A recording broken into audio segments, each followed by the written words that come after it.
Hello and welcome here, everyone. We're excited to once again be underway with the Crunch Time Infinity League, and we are here with week number 3 as we are moving very quickly through the regular season. Teams are ramping up to get ready for the playoffs. My name is Orbital. With me is, of course, Ice Fire Ride Cast, and we will be your casters for this evening. Ice, how you doing today? I'm excited. This is our first look at these two teams on the broadcast. It is a Group A matchup. This is the first time that we're actually getting a look into Group A on stream, so it'll be interesting to see. And on top of that, it will be the first win for either of these teams tonight. So I'm excited to see what we're going to be getting into right now as the draft is starting on our screens, and already we're getting Udyr taken right off the table.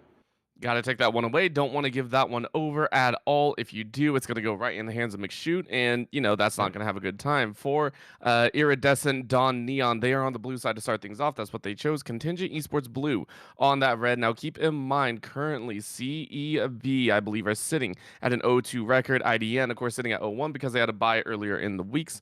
We are looking at the Braum Leona banned away as well. So both teams kind of targeting that jungle support areas, taking away that playmaking potential.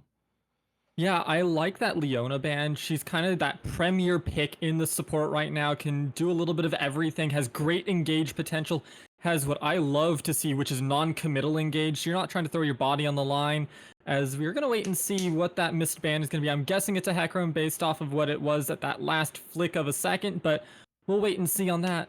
It is going to be that Hecarim ban. So the big change up there is that Ezreal, that has been terrorizing both the mid and bot lanes as of late. So taking that off the board by Contingent Esports, I think, is an excellent choice to set themselves up for success, considering that pretty much every other ADC is on the same level except for Ezreal.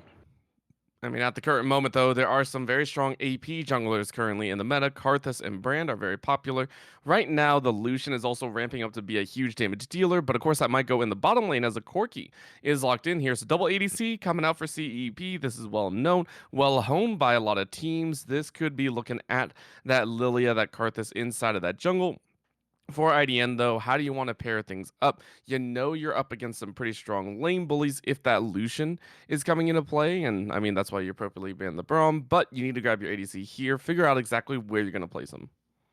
Yeah, I was actually just gonna say let's pick up something like an MF. I would love to see something like a Milio as not only a good pick for Misfortune, but also to take away from the Lucian. Nautilus, another excellent choice. Gives you that engage that you are missing a little bit, and one of the premier spots. But it's actually going to be a Shyvana picked up in the jungle for Contingent Esports, and I'm just taking a look right now.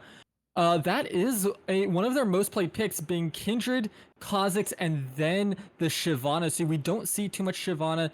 Can go two separate ways with this. You can go for that AP burst style with the E. When in dragon form, it creates that big ball that kind of blows everything up. Or you can go for the more on-hit style with the Triforce and not so much lethal tempo anymore, but like Conqueror or things like that that can do really well on Shyvana. So definitely one that you can flip back and forth. I'm expecting the AP variant to come out, considering what they've drafted already, but we'll have to wait and see once we get into game.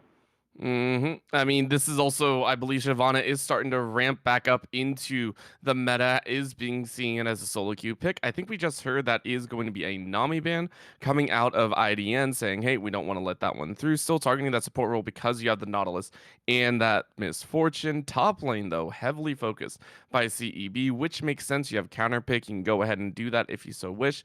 If you are willing to grab your support here, I mean, it makes sense. You are not going to be blind picking it.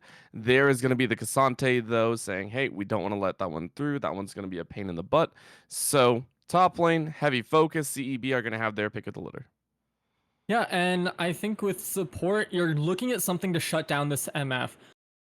Since the Braum was taken off the table, you don't have anything that can really stop the Misfortune ultimate from going through your entire team. Oh, A wow. little bit of a different style. Milio Lucian is a very potent lane early.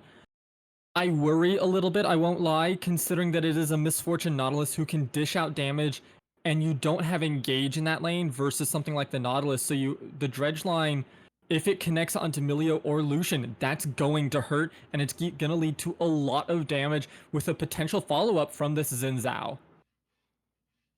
I mean, if this is locked in, that puts Brand at a mid lane position, depending on where you want to go with it, unless this is going to be a pocket pick, either mid or top lane, which, if this is actually Zen mid, I'd actually be very surprised. Reason being is I've seen some solo queue silliness occur. Anytime you have an ADC, you just want that jump ability, you jump in, you kind of knock them up, you deal damage, and that's what works. So, with that in mind, I really just kind of had to keep eyes on that one. Where is it going? Is it going to Heppo or is it going to Archer?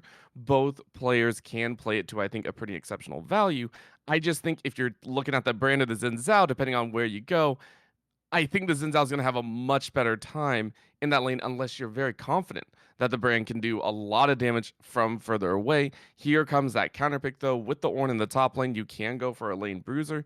If you wish to lock in the Gnar, that would also give you an engage potential and have some sort of a piece to get close to the opponent. We are going to swap over to the set, which still I think does an okay value considering the Nautilus and Xin Zhao, but overall IDN going for a little bit more engage and CEB pivoting at the last second for engage. Yeah, I think Set offers a little bit more of a engage that you can rely on. You don't have to try to stack up that Gnar bar and worry about, oh, is the Gnar ready to transform and throw that ultimate out on a dime flip? Whereas Set, you just have to hit that R button. That's all you have to do to get that throwdown. But I I think this is going to be brand mid. I've seen it a few times, especially against the Corki. It is hard for the Corki to jump forward because once you get hit with the Pillar of Flame, you can get stunned up, and if you can land that EQ combo from Brand at the flick of a wrist, it's a lot easier for you to lock up this Corki, back up, land your Pillar of Flame, and win out on that trade, especially if that Corki invests the Valkyrie in to get on top of you. Xin Zhao in the jungle, I think, is a lot better off going into Shyvana. I think they have a lot more dueling potential, especially if it's an AP variant of Shyvana, where you're looking at just kind of an early version of Wei, except you only have one mortar ability into an area of sorts with that E in dragon form. It is going to be a fast clear coming out from Shyvana. We'll just have to wait and see how they decide to play it. But I would expect it to be that AP variant, considering what the rest of the team has drafted as AD. There's so many little pieces to this that, yeah, I do see that CEB realizing, hey, we do have to pivot into the AP, get that one-shot ability in there. Granted, the Corki can do the same. You build up, it still has, I think, a little bit of shred, the true damage coming out, as well as those little pieces, so you can get away with that as well. For IDN, though, as you mentioned, both these squads are looking for the first win, and I think that has to be said, considering that the composition that's built up by IDN, I feel is pretty comprehensive there. I want to ask you, Ice, is there a team that you're leaning towards in terms of winning out in the draft? I know IDN got a very nice engage combination. Yeah, the Nautilus, the Xin Zhao, and the Ornn, but CEB feel like they drafted quite a few of the current meta strengths. You're looking at the Lucian, the Corki, Shyvana can roll right up there. Who do you think is really coming out on top here? I have to give it to IDN. I think their comp is easier to execute. You have this Ornn, you have the Ornn Horn over the top to kind of help start off that engage. You have the Dredge line, you have the Nautilus ultimate, you have the Xin Zhao jumping in with the ultimate to kind of tank up a lot as well. The big thing is there's only 2 damage dealers on the side of IDN, and there's no way to stop Shyvana from getting onto them. If she gets into dragon form, she can launch that missile over the heads of everybody, have it explode, and if it's Dark Harvest Shyvana, or if it's 30 minutes into the game and they've got 2 or 3 AP items under their belt, you can do a hefty chunk, if not all, of Miss Fortune's health bar in one go without having to worry too much. So you do have to be playing very conservative on the side of IDN, but I think it's a little bit easier for them to execute on than the reliance of the Lucian, the Corki, and the Shyvana to not be mispositioned at all and get picked off before the fight really even breaks out. All right, well, there you go. Some final thoughts moving in there as we are going to go to a very short break. Make sure that the players are set to go for this game. Want to make sure no one's DCing, no one's having any issues, no one's lagging as bad as they could be on this game because it can be very important. As I said, we are into week 3 of 5 here in the regular season before we head to playoffs. So if either of these teams want to make their way into the playoff bracket or at least look at better seeding, that's going to be the big part. Don't go anywhere. We'll be right back with some Infinity League action here on Crunch Time.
And we are here ready to go with game number 1 here in week number 3. It is going to be Iridescent Dawn Neon versus Contingent Esports Blue on the side of IDN. It is going to be I'm Down Archer, Heppo, a big LAPE, and ChillWillKills. I believe ChillWillKills is subbing in here today in, I believe, covering.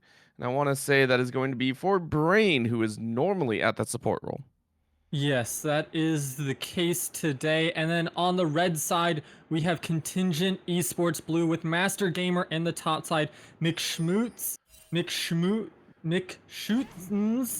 HeelyWheely, Bitna, and Aethal in support, with an interesting composition that they've drafted for themselves. No subs on the side of Contingent Esports Blue, so we might see some maybe idiosyncrasies coming out of that bot lane from Iridescent on Neon, considering that whenever you swap out your support, there might be some changes in how those two might want to play, especially with it being an engaged support like Nautilus. Mm, It's you got to be a little bit more careful. Granted, when you look at support, it is going to be that Nautilus in the front runner. Of course, there were some changes as well in the current patch. I mean, we're on live patch day right now with massive adjustments. I want to say across the board, it was heavy adjustments to I think some fun champions. I know Yasuo got a buff, maybe a small one, and of course some nerfs to high priority champions. I think Ezreal got touched on a little bit, but still very very powerful in the current right. So, we'll see how the teams do decide to play that. At the current moment, though, both junglers starting out on the top side with their full clear ability. And that's going to leave bot lane fairly open to trying to trade here in the early game. And with MF, it's so easy to get some good trades off early with that double up and that Q, meaning that she can get so much extra damage off, and it's easier for her to farm because of that extra damage when you hit a new minion, monster, or champion. You get that little bit of tick of extra damage, and then using that double up as well on that Q, it just means that you're able to trade within the minion wave as well a lot easier if you learn how to line it up and the range of it. And you can see that already Aethal was taken to half health when we were looking at that, but here we have our first gank, a flash forward by Heppo. And that's a little bit of a dive because you can dive that one for sure. It might not be brand jungle, but it's still got the damage. Good first blood for IDN. And I like what Archer Not Nice is doing there. They're helping the brand also push out the wave. Is we're actually having a fight in the top side. Yeah, one more auto can do it, and there's no way out of it. MasterGamer showing off their master of the top lane with the solo kill. Yeah, good solo bolo in the top side. Means that the set's going to be setting off to a good start. That we're going to have fights across the board, it feels like, in this game, as Dredgeline barely goes wide thanks to the dash of Bitna on the Lucian. But going back to that gank in the mid lane for just a second, I want to touch on what Archer Not Nice did right after that gank.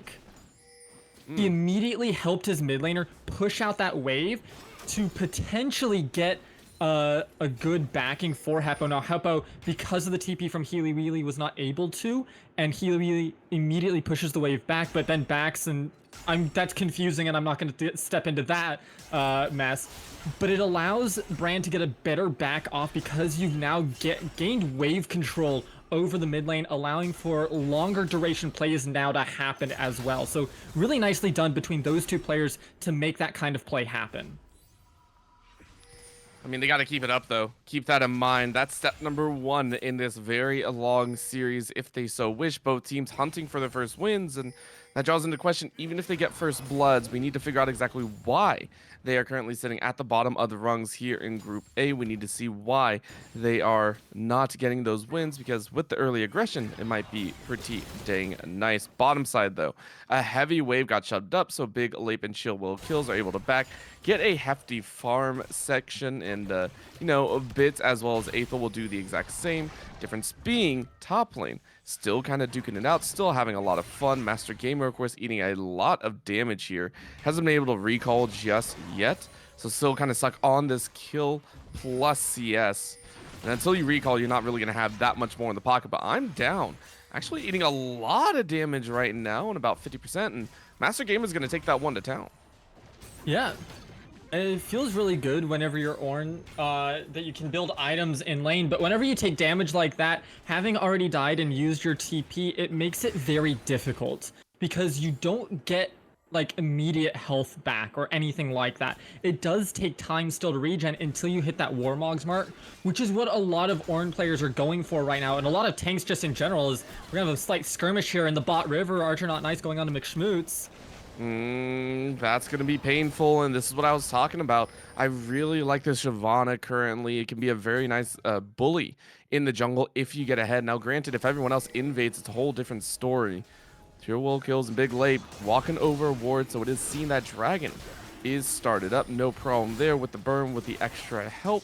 You're going to secure that one for IDN. They go ahead and collect. That also leaves Grubs up and available. Take a look at that on the other side The Rift nowhere is even close. The first dragon, the Chemtech dragon, will go Archer's way. Yeah, Chemtech Dragon, I think, is actually one of the best ones to start out with if it's going to be a single dragon. There's, you can have a Cloud Dragon or anything like that. It doesn't offer a lot, as first turret plate already goes over to MF, but Chemtech does give you a lot of just pressure and stats that you don't normally get, so that's really nice to have that boost early. And then what we're seeing is just the typical trade overall between Dragon and the Grubs. First Dragon usually gets to first Grubs, but that is the power of an MF. It's not just that, it's the power, just the raw upfront damage is what you're looking at here, and this is going to lead to a possible dive here. Aethal has to have that soccer ball ready to go, and if this wave is pressured in a lot more than you would really like, you will be a dove. Recall coming out here, Archer just kind of playing around and waiting. And I think this is going to be the dangerous part. You can take a look. MasterGamer is on their way, has TP ready to go if they so wish. In comes the dive. Are you going to call that down? That's a flash in. ChillWillKills is going to try and help out. However, the tower's doing a lot of damage, and you don't kill him in time. All of a sudden, danger is abound as it's a two-piece for the Milio, and disaster for IDN as their tower dive goes awry. 2-for-1 trade in that bot lane botch dive. If you are Contingent Esports Blue, you are thanking Iridescent on Neon for that, and it's really just a gift. Yes, unfortunately Milio got both of them, but you'll take that in the long run, because really that's still 2 kills that they gave over for 1, and it even went on to the Nautilus, so it's not like MF picked up that kill that would help it out just a little bit more. It still went on to the Nautilus, who will, yes, get tanky, but not, that damage won't be the same as if the MF got that kill. So very, very happy if you are Contingent Esports Blue with that. Not only did you come out ahead, but the kills went onto the Nautilus. MasterGamer there was a masterful play, knowing that they had TP, knowing that it was coming because they saw Archer on that ward. They decided to recall early, walk down, and then TP back up to catch their wave because they built up the wave. Because they're a set that just does more damage to the wave, they're able to build themselves that kind of roam timer, and they didn't even lose a turret plate for it. So really, really well done by Contingent Esports Blue to make that kind of play happen. These are going to be more than happy at the current moment. However, they're going to look at another dive. Bits is a little bit alone right now. However, with level 6 in the pocket and a tower shot being taken, big LAPE and ChillWillKills say, okay, it 2v1 maybe, 2v2 not so much. With that dangerous kind of situation to be abound, big LAPE and ChillWillKills do have to realize they don't have freedom anymore. They don't get that chance to kind of walk up and be that big bully. Instead, you're going to have to play smart. You're going to have to play safe, and you're going to have to play very, very cautiously, because if you give over another set of kills and it goes the way of Bit this time, it's going to be a whole lot of pain. Topside, though, we were watching this duel, and I was wondering if I was actually going to pop off with that call down of that Orn Horn. MasterGamer says, cool, that piece of the puzzle is actually gone right now. It's a big engage tool that won't be used for that top side. Now, there's nothing really spawning in the top side for the next few minutes that it would need to be used, so it's okay to use that in a trade like that. I don't expect any ganks to go to the top side, as we just have a dead Ornn in the top side instead. Oh. That hurts. That hurts right now, and things are quickly running out of control. IDN saying IDK, because this is just... It's painful to watch. MasterGamer is going to continue to get this strong. Now, that is going to be a fight on the bottom side, as that's going to be the bullet time, not really getting any major kill threat. But McShoot went a little bit too far forward, ran out of the ultimate timer. Now the rest of the team is in here to try and help out. HeelyWheely dancing away. That's going to be a nice little quirk and a draw. Hey. Milio is going to go down thanks to the hook out of ChillWillKills, and IDN being able to fight back, starting to have a little bit more power. I didn't realize it till now because I didn't expressly look at it. Unfortunately, this is going to be AD Shyvana. So they're going to be relying on this Corki to be doing most of the damage when it comes to everything outside of AD in terms of shred and true damage. I would have liked to see the AP variant. It's probably not as strong as the AD variant, but considering the team composition that they built, I think it was necessary, and unfortunately they're going for the AD variant. Now, they are farming up a massive storm. 94 to 65 is the score right now. Only a 200 gold lead because of the kill and the assist on the Xin Zhao. Helps to close that gap a little bit, but you can see just how far ahead they are in terms of their clear speed and their ability to move around the map because of that. Xin Zhao has a little bit of that in their favor. There is going to be another trade, Ocean Dragon, for second round of grubs. I don't know if I agree with this one. I think giving over 6 grubs to the likes of the Lucian, Corki, and Shyvana is a big mistake, because it just gives so much pressure over to them that they already have such a good siege with the Shyvana and the Corki able to rain down long-range poke.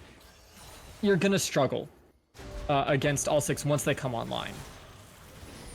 I think that's a huge one to think about. Not only that, you have the gates open and available, but this is a way to shut down that fire, to shut down that siege. As you got McShoot in a little bit of a rumble and a tussle. They are running for their life. Ornhorn is available if you so wish. You are slowed. No flash available. You're pretty much dead. Knock-up to be had. And now MasterGamer might actually be caught. Flash is available. However, the double knock-up is there. And look at that raw damage. Haymaker is going to do nothing but delay. And with that flash out, you are going to be flashed on. And Heppo will go ahead and grab that kill. It is granted and gifted. That shutdown. Granted and gifted indeed. But now, bot side. It is massively in favor of this MF and Nautilus. They've taken all but one turret plate so far, as it's just a run down through the mid lane. Healy having to flash over. It's going to be follow flash too as well. Wow. It's painful. And another kill on the bottom lane as well. Is this going to be a dive? HeelyWheely is cut down. Archer will pay the price. However, in the bottom side, it's a trade out of more than just one. Big LAPE is going to get 2. McShoot, though, is going to stay alive, at least for the time being. Heppo denies their follow-up, and just as quickly as McShoot came back up, they fall. And with that exchange of blows in the jungle and in bot, IDN come out massively on top. That was a huge swing of events, but all of that being said, they only have a 900 gold lead. So that shows just how far ahead Contingent Esports Blue was. Have that big of essentially a throw and still only be down about 900 gold. MasterGamer in this top side absolutely putting in mountains of work. Shyvana, you can see, still holds a little over a 30 CS lead over this Xin Zhao. The big ones that are really dropping right now is this Lucian Milio. We had concerns coming into the game about the likes of the MF Nautilus into the squishy bot lane that they built for themselves for Contingent Esports, and it's really ringing true, it feels like. Oh no. This is the danger. You pick Corki, now you are dead. The wings are clipped. Heppo is on a rampage, and the fire will continue to burn. 4-0-3. By the way, this brand is an inferno at this point.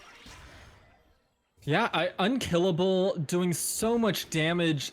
The amount of pressure that this MF brand is going to have in this mid game is going to be insane, it feels like, with how much damage they're able to output, with how much range they have over Contingent Esports Blue in a lot of the matchups. So I'll be interested to see how it plays out, because we have to get to that point. But so far, Iridescent on Neon, they had a little bit of a stumble around that bot dive, and in the top lane with the Ornn giving some solo kills over to the set, but overall they've been playing it really well. And here we go once again. Now looks like they're going to be focusing down this set in the top side for this Herald.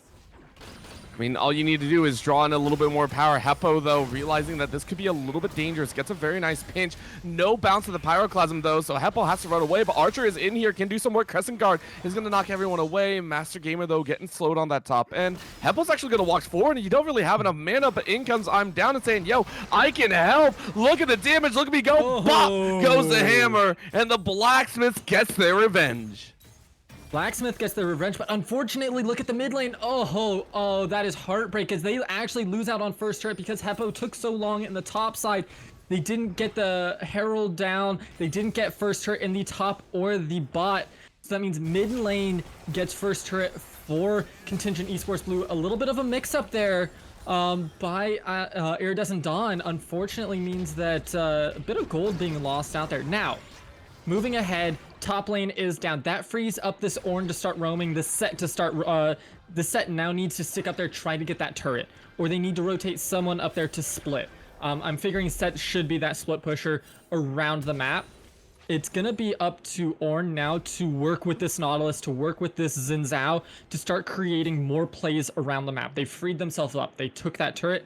Now you need to use that pressure and show us that you are better than where you sit in the standings. Quite honestly, I think I think for IDN, they're okay with the current situation. Hey, giving up mid lane first brick for 2 instead, and now you get to fight back.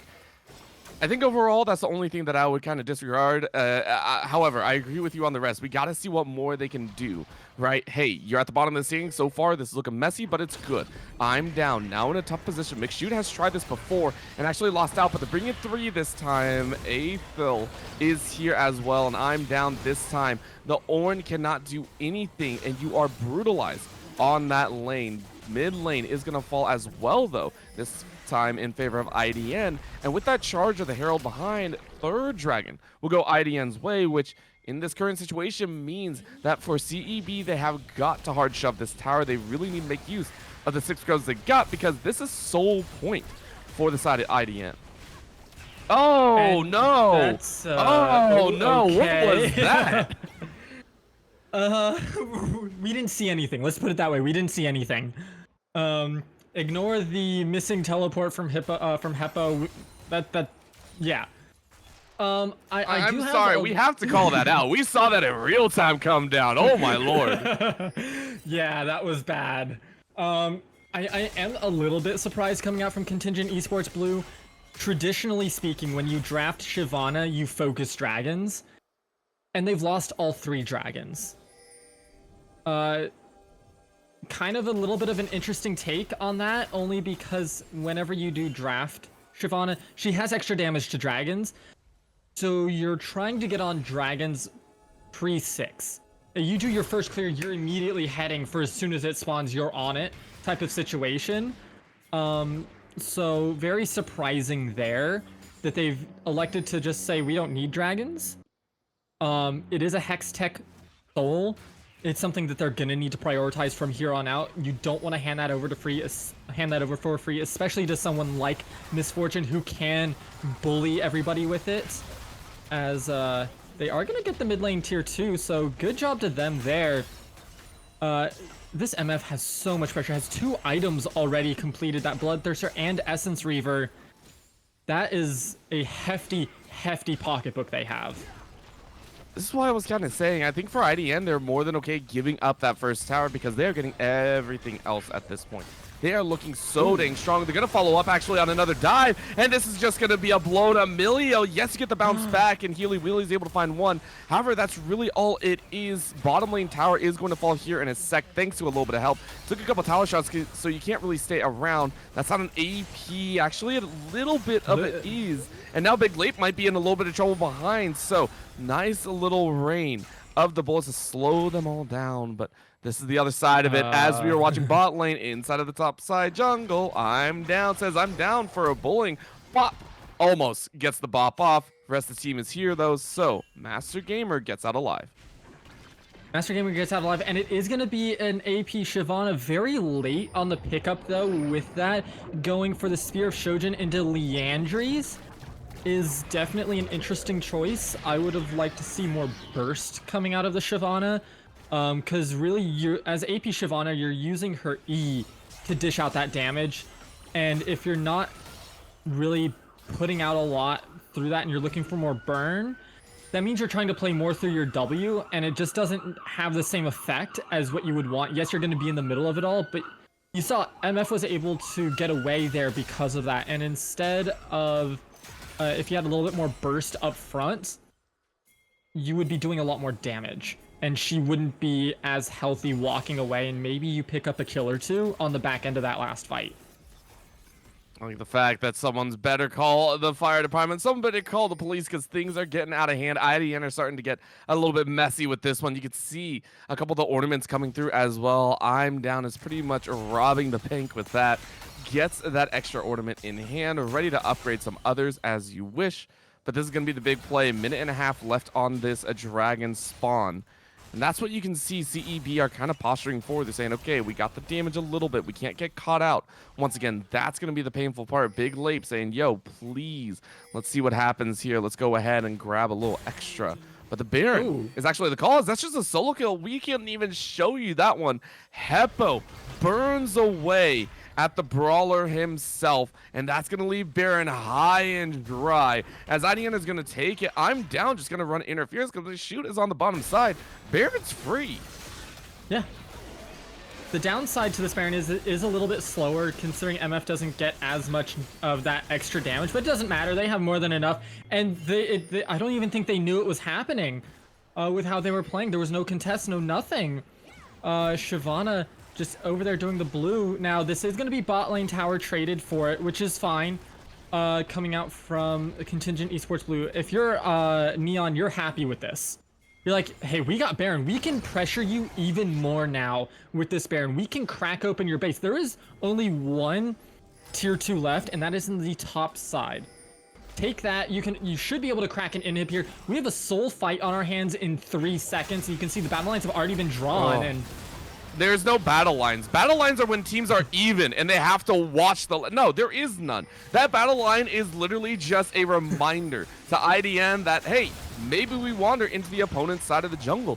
IDN have full control right now. McShootmz going to have to go for a potential steal, but it's not going to happen. That's another snipe on Aethal. You just tried to flash, but you lose it. The bloom of that crypt is too good. HeelyWheely is going to try and run away.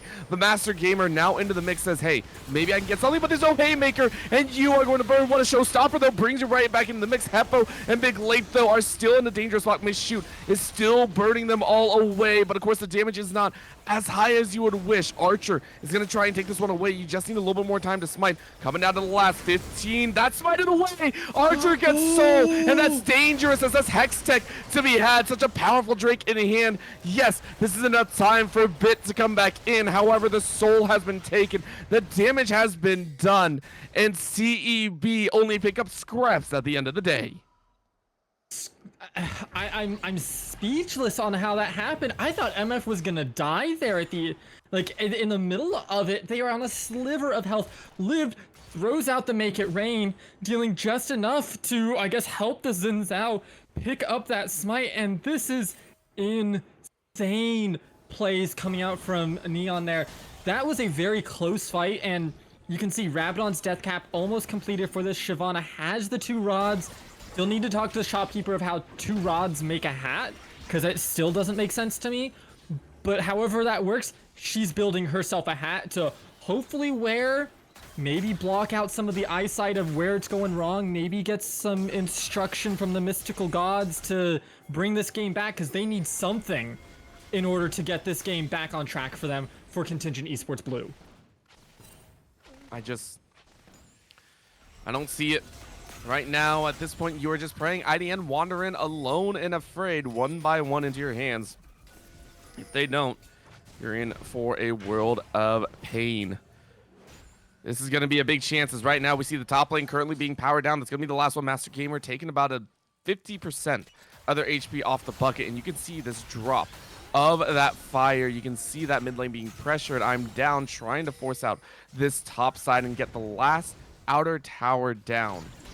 And if you do, you can start looking at that at those inhibitor towers later, or you can wait for that Baron into 40.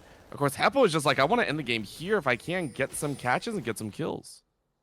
Yeah, and the good thing about the fight that happened around Dragon for Contingent Esports Blue is MasterGamer gets on top of LAPE, but it's... Oh, yeah. That's painful. That's just pain right there. MasterGamer just barely staying alive right now. And it's a harsh one to kind of deal with right now. What's supposed to be your tank is not truly your tank. Of course, with nothing else really on the table, it's just IDN like, okay, let's see if we can chip down the tower. Or it's already down to about a third. Yeah, here comes McShootmz. Oh, wow. Okay, I like this. You try and TP, but MasterGamer is alone because look who's in the backline. I'm down, calling in the Horn, and that's going to solo out MasterGamer. MasterGamer doesn't really have an out, and that's the kill. It's going to be a 5v4 situation. Well done to IDN for kind of kind of deterring that possible dangerous state. Yeah, Now they don't have all of the Barons anymore. Of course, now it's also timed out, but that's what slowed this game down a bit. Is because Oh, that what a soul fight catch. is that was a beautiful That flash dive. into Dredge line.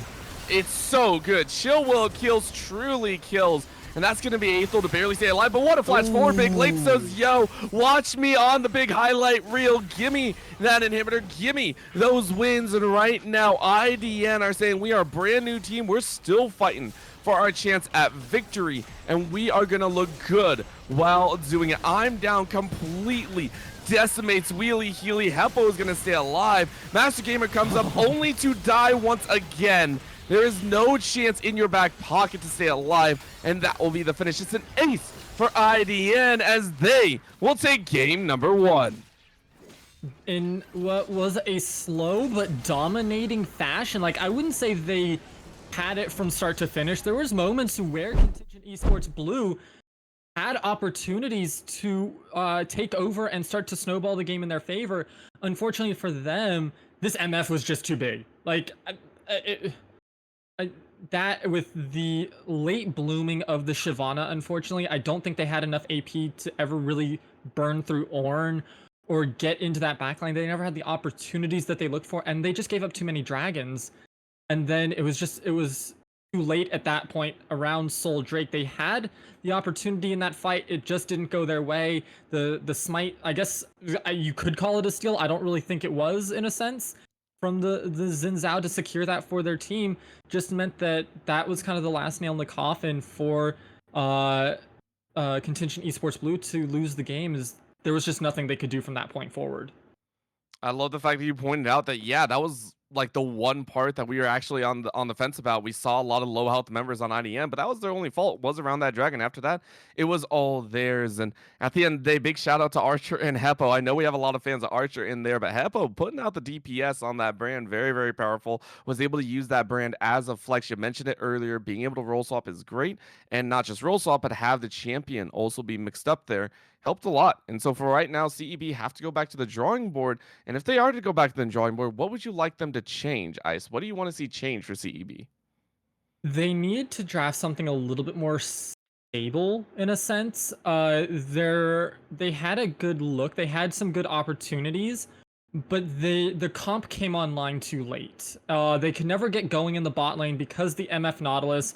I understand wanting to draft that Lucian Milio, and I think it's an excellent bot lane, but not in this meta. The meta right now is very engage heavy coming out of the support. You can't draft the likes of a Milio, of a Nami, when you see a Nautilus. You need to be able to match that tankiness and that engage, because if you can't, you're just going to start losing that lane, because one dredge line and you're just going to die, especially with how much upfront damage the likes of an MF have.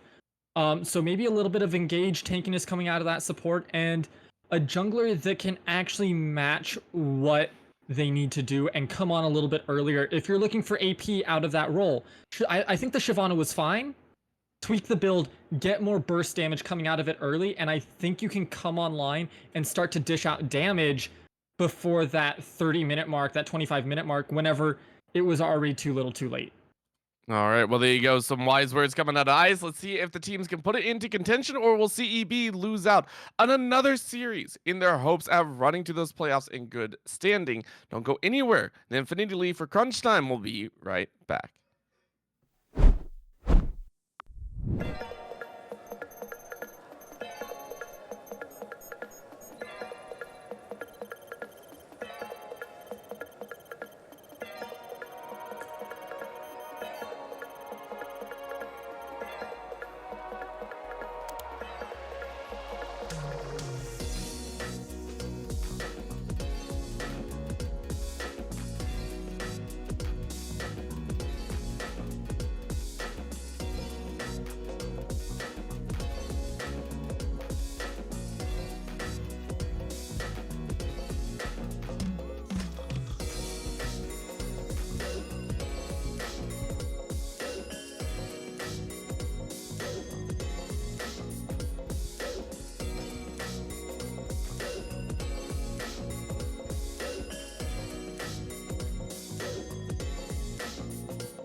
And we are back, ready to go for game number 2, and the teams are ready just as much. You can take a look, CEB now on the blue side, and for IDN on the red. Seeing the same bands pretty much get locked out here. Ezreal, though, banned on the blue side is very surprising. I always think you can leave that till last, and really you should be picking it up, but you don't want to invest. Hey, that's fine right now. Same bands, though, across the board, so CEB now have a choice. Was the brand the issue? Yes, that's what they say. Ban it away from game number 1, no longer in the hands of Heppo. And the Leona band being the last band picked up by ID Neon shows once again they don't want to leave over any of these power picks in the support role. And it's going to be a first pick Lucian by Contingent Esports Blue. An interesting pickup there once again, as I don't think it did badly, but you have to be wary once again that Neon can just go back and pick that Misfortune Nautilus lane once again, and that really shunts what you're able to do in that lane, having already picked Leona's off the table. If Nautilus is taken as there's the MF. If Nautilus is picked up here, you don't have many supports left that can really go toe to toe with Nautilus. And I start to worry about the bot lane once again of Contingent Esports and what they're able to bring to the table there, because I don't want to see another Lucian Milio lane if it's Misfortune Nautilus. I mean, there it is. So let's see what the answer is going to be thrown down. CEB have a lot of choices. I know you mentioned that, hey, there's not many that can contend with Nautilus. I think Thresh is an okay answer if you want to pair it in. I mean, if you want to bring out something like a Blitzcrank, get real cheeky with it. I mean, you got to dip deep into that pool. But I do agree, the Milio I don't think is the right answer. Rel is still open. I like this answer. It is just fine. It is much better than the Milio previously. And if it is locked in, I think it's more than appropriate. CEB, lot tankier in that bottom lane. Yeah, I think this is the perfect pick. I was thinking of a Rakan as well that could be picked up, but Rel just as good in that tankiness. Gives you a little bit of engage, not as quite snap engage as a Rakan, but definitely gives you that tankiness that you need. And we are just indexing heavily into tank from Contingent Esports Blue if this Volibear is locked in. It's much more powerful, and I think one of the big parts, if this is actually going in the top lane, which I really hope it does, MasterGamer had a really good early game at the start, and I want to point that out. Early stages, the set was doing okay. Now, granted, later on, it was run out. I think I'm Down had a much better mid to late, thanks to some help from the team. But of course, if you're looking in the vacuum space, top lane went MasterGamer's ways. So if that volley goes to the top side, it's a whole difference. However, this is what I was wondering about.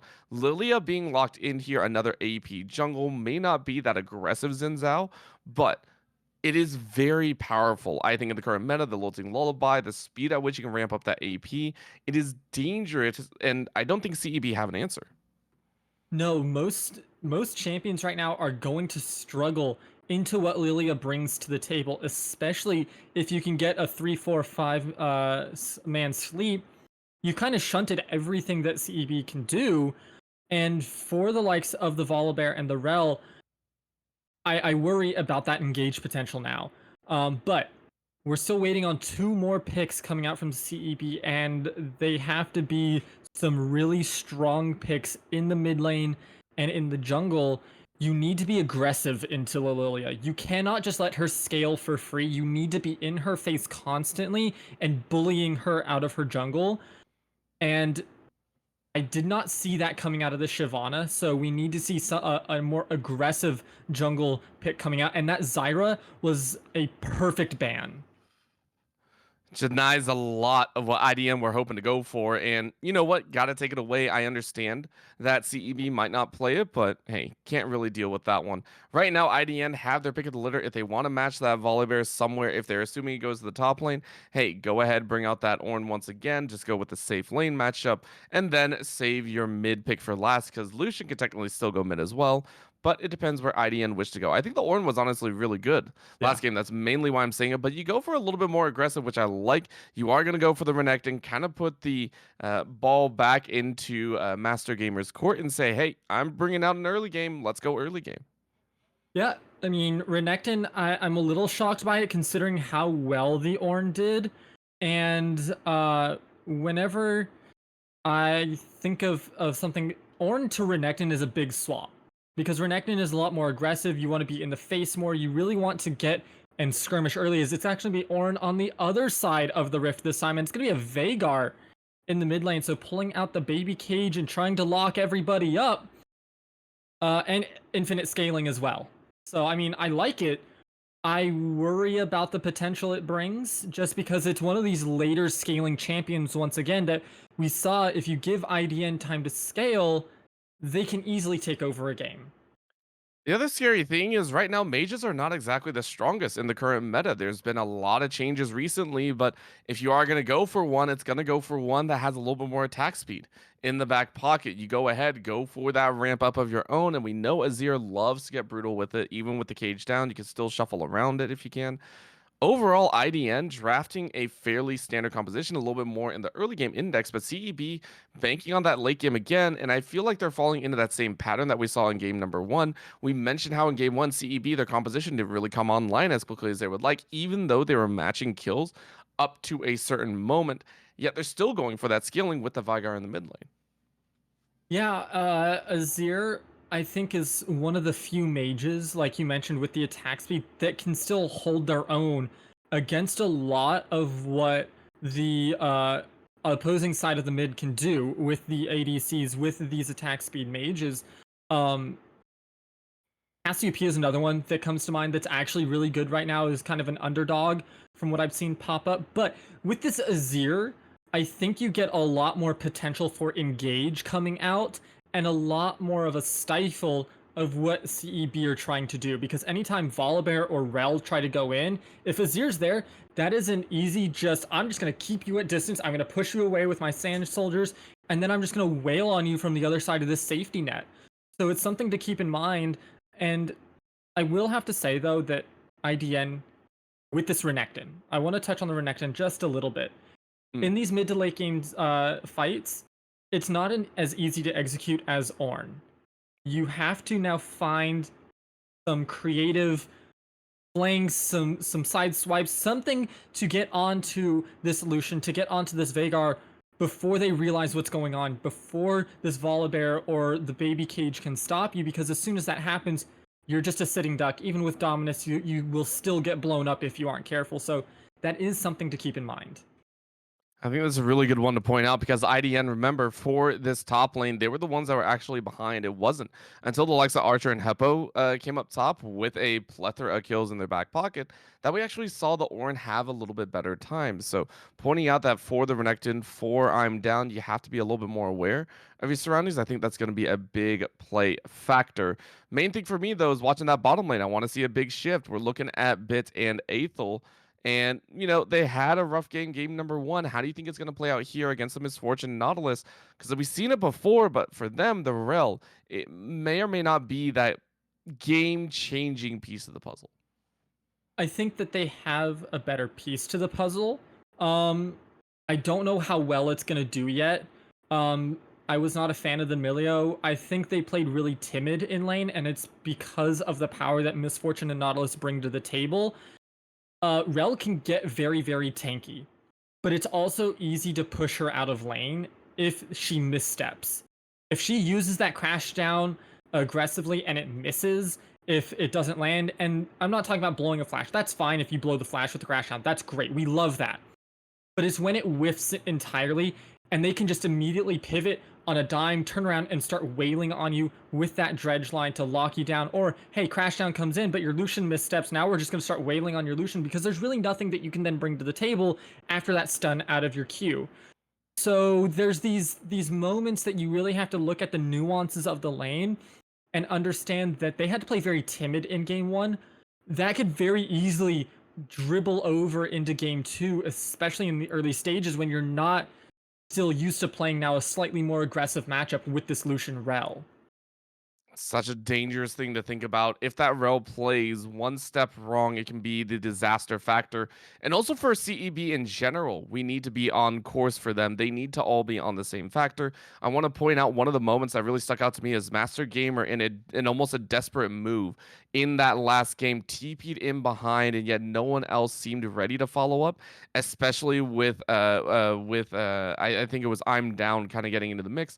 The team has to be all on the same page on how they want to aggress, whether or not something changes. They cannot leave their members high and dry. So for CEB, where do they start from? Because now that we know the Volibear is inside of that jungle, where do we start from? How do we start seeing a lead be built for CEB?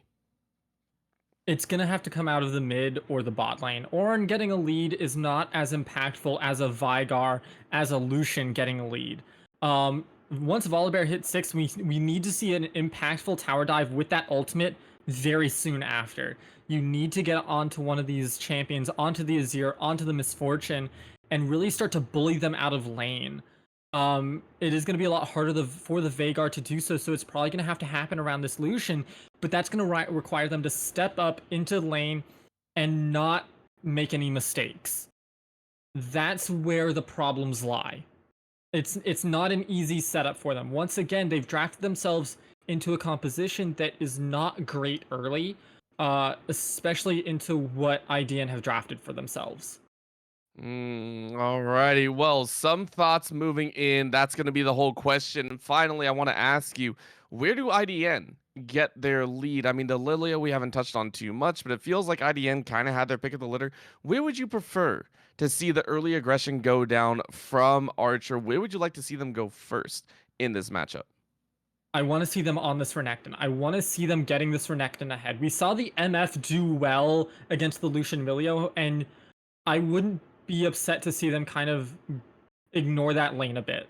Renekton is one of these that needs a lead in order to survive in the mid to late game, and the only way to do that, especially against the likes of an Ornn, is to start bullying them early. Pull that wave in, force this Ornn to overstep, and then get on top of them. I feel that Renekton and Lilia are a new version of Renekton Elise, where Renekton can line up the stun for the cocoon. Well, now it's Renekton lining up the Lilting Lullaby for the Swirl Seed to come through and to start getting the Q off on Lilia, allowing her to build up that movement speed to stick on top of the Ornn and to slowly start burning him down with that very slight magic tick damage that she gets even early on. So Renekton is really going to be the crucial piece that if they can get ahead and start bullying, as soon as that tower falls, or this Renekton can start opening up avenues to roam, things will start falling into place for them because they'll be able to bully out the likes of the Veigar, the likes of the Volibear, and the likes of the Lucian. All right. Well, it sounds like you're banking on IDN to go ahead and take the victory here. Is that what you're leaning into for game number 2, Ice? From what we saw last game, coming into this game, with it wasn't an overly dominating performance coming out of IDN, but it wasn't a bad performance. It was very controlled. It was very, we know what our game plan is. We're gonna execute on that game plan, and we're not gonna waver from it. We understand that Ornn is dying in the top lane a few times. We're okay with that because we really just need him for the engage. So we're going to focus in this mid, in this spot. This time, I want to see that flipped a little bit, but I still think I saw a lot more consistency coming out of IDN than I did out of CEB. So I have to go with IDN because of that. All right. Well, for IDN, if they win here, they put their first win on the board. They move to a 2-2 record, I believe. That is going to be the big piece because they had to buy in game number 1. So let's go ahead and get into the game. We see where they're going, and it's Bit in the bottom lane. This is the other side of it because we have that Veigar at the end. We are seeing a shift of where they would like to go. Healy will be carrying that Lucian in the mid lane against the Azir. Um, Now the questions start to arise. I Yeah, this is not what I wanted to see. I will be perfectly honest. I am going to be a little bit upset at this draft now. Veigar, I think, would do a lot better in the mid versus in the bot lane. They can't keep up with what the MF can dish out. And they're going to get bullied under tower constantly. They're going to start giving up turret plates once again early, and that's going to make it that much more difficult for this Veigar to scale and to start making an impact on the map because they're going to be bullied out and not get as much gold as they need. Such a difficult one to kind of think about here. This is going to be that big kind of make or break moment. Who is really going to step up? Who is going to have that ability to really put themselves forward as a team to beat? That's what we're going to kind of look at here. Take a look, not only that, both McShoot and Archer running without the pot. This is quite standard on some of the sustained champions, but it does mean it's going to be a full clear scenario. At least that's the way I see it.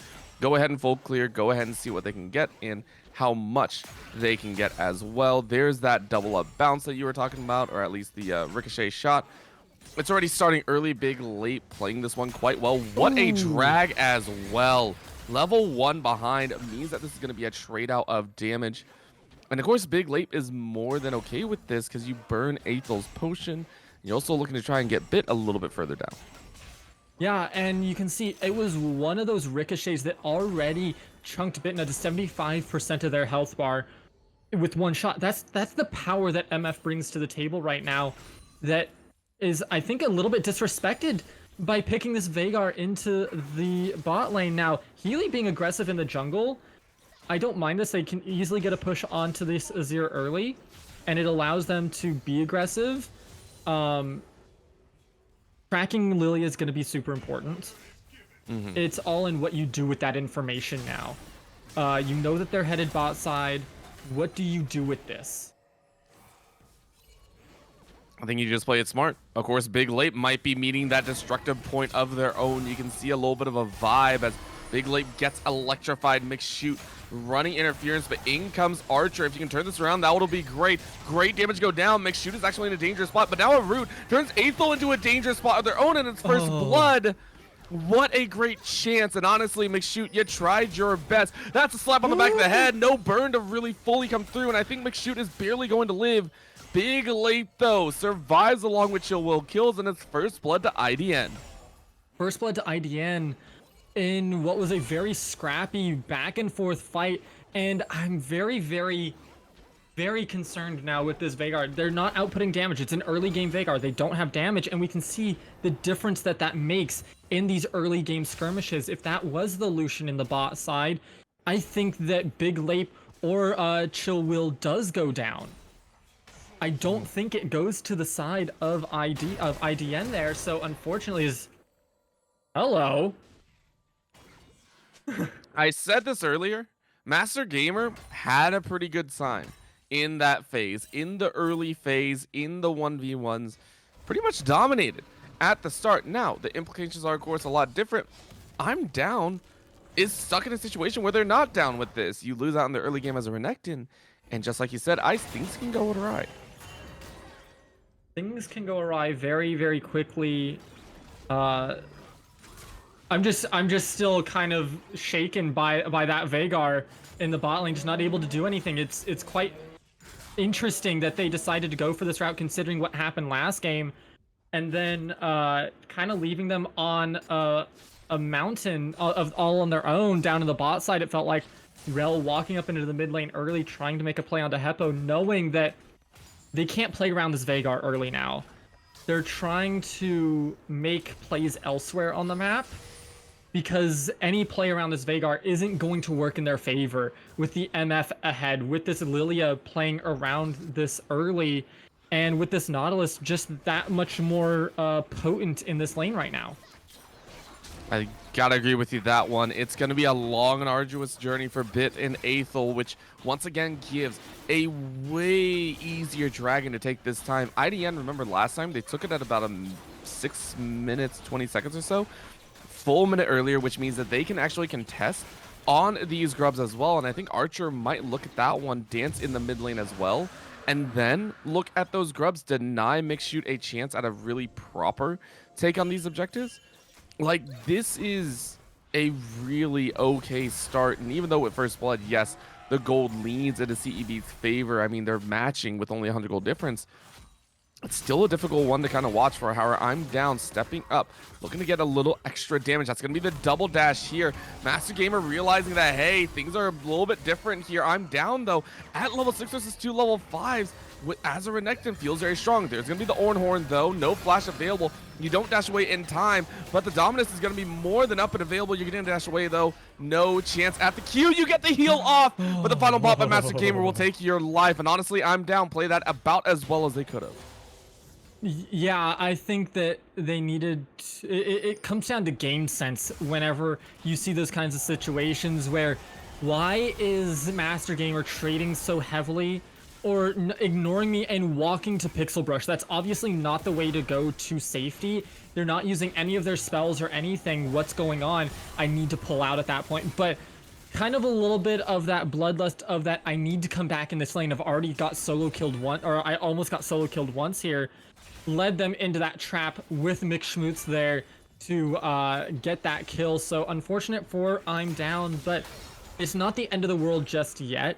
Your MF is a little bit down on CS just because it is a little bit easier for Veigar to farm in a sense, and they just backed. So we'll have to see what they decide to do, but it was really, really well played by MasterGamer and McShootmz on that deception to make that play happen.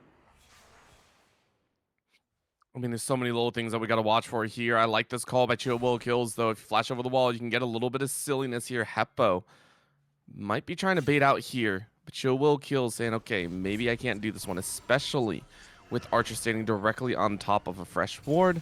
Well, you're not really going to be able to do too much. Bottom lane, though, getting shut in. Bitna Aethal going at it pretty heavily there, and may try to turn things around. Top side, though, I'm down, getting jumped on here, and the Croc is exactly in the best spot available.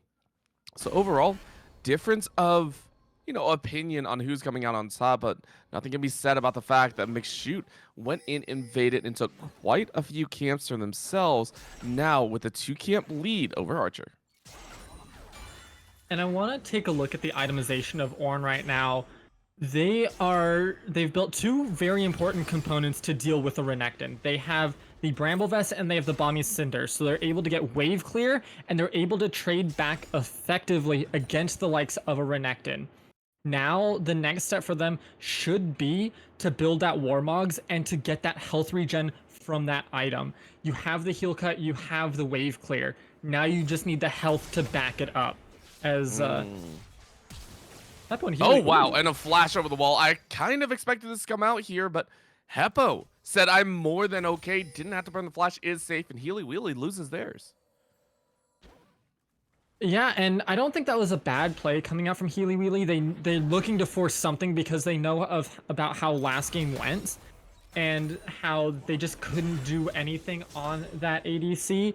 So of Corki, so it's up to them. It feels like, especially into the scaling matchup of Azir, Lucian has to get ahead early to keep on top of this Azir and not let them scale freely. Now, with that, Archer Not Nice interestingly tries to force that under turret, stop HeelyWheely from freezing that wave. It's going to be a little bit rough for them to do so, as McShootmz, there might be, we have a minute till Dragon, and Archer Not Nice. Oh, the Drowsy ain't gonna do anything, and what a stun! Aethal disrupts the bullet time, and now they might lose their life, but of course McShoot is gonna be next on the chopping block. It's bear hunting season, and you're in the crosshairs. HeelyWheely has no mana. Oh my lord, it was looking good. Honestly, CEB cutting out a lot of the damage that could have come through, which could have resulted in a lot more kills, but overall it's a 1-for-1 trade. 1-for-1, yeah, it's I mean, it's the question marks once again, that they look so good and then it just falters, and they should have.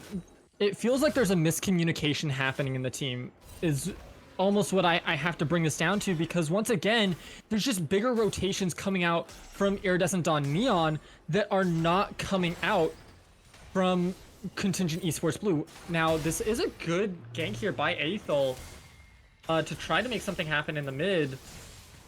But they're just getting traded back on. This is the power of Azir, right? They can sit back, they can shuffle away, and then just walk right back in with their sand soldiers and farm and trade at a safe distance. But it's the rotations coming out from Neon are just that much better. They're getting more members to these fights faster than that of Contingent Esports Blue, and I think that's what's the big difference maker in a lot of these very, very close fights.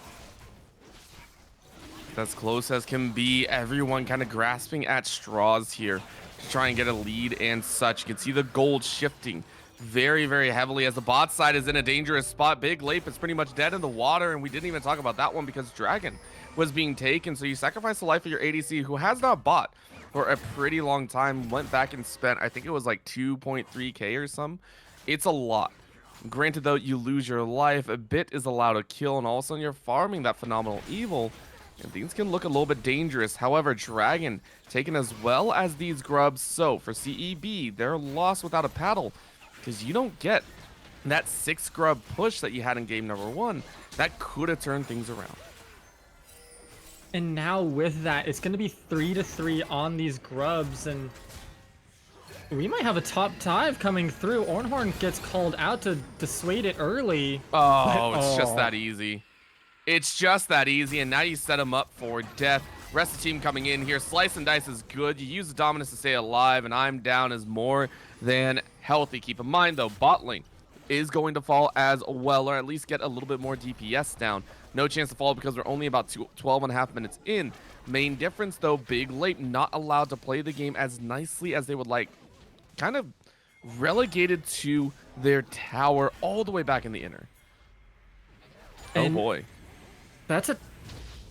Okay. Flash is Slice and Dice. I like that.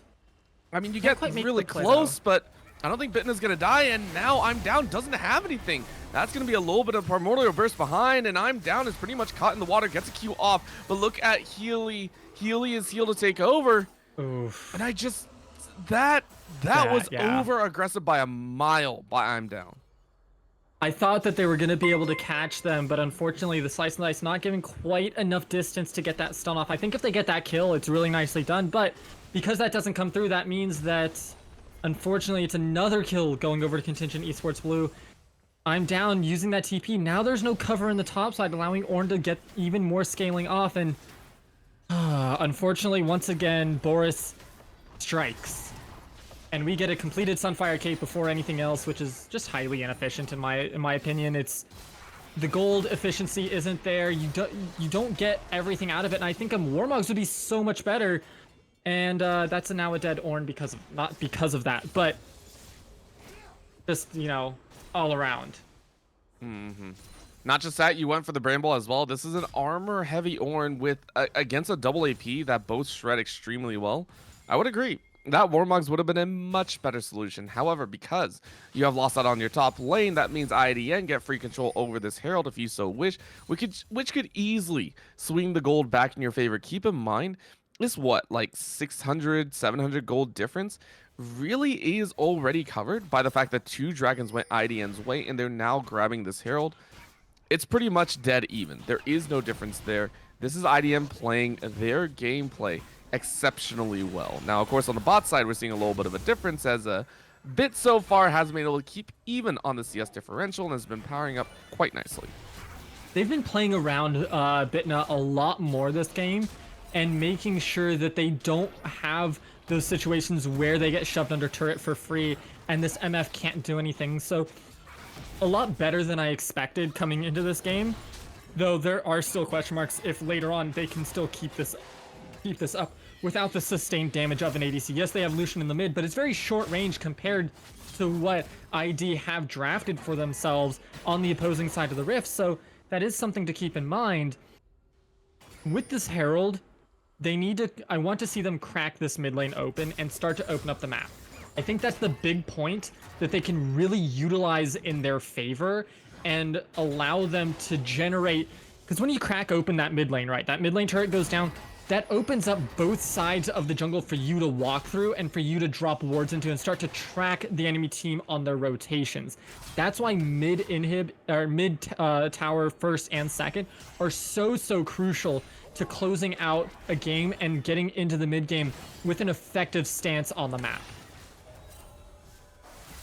I would even go a bit further in that it's something that is necessary for these teams that they want to show their stuff. These are 2 teams at the bottom of the table. They need to show that they know how to build a lead, but also to close out a game with a lead. That's the other side. Game 1 was messy. I don't think IDN showed a very clean end to the game, more like overwhelming brutality at the end. So that's also why heavy in ingredients there, Ice. Right now we are seeing the Herald dropped in this mid lane mostly so you can get convergence, and not just that, get priority over this dragon. Take a look at it. We are now seeing a full shove of 4v4 because both I'm Down and MasterGamer do not have TPs. There is no chance for either to really get into the mix here. So in a 4v4 setting, ChillWillKills has a massive threat potential. If you catch McShoot here, It's actually going to be a lot of damage here, but look at the dragon being melted through. Great.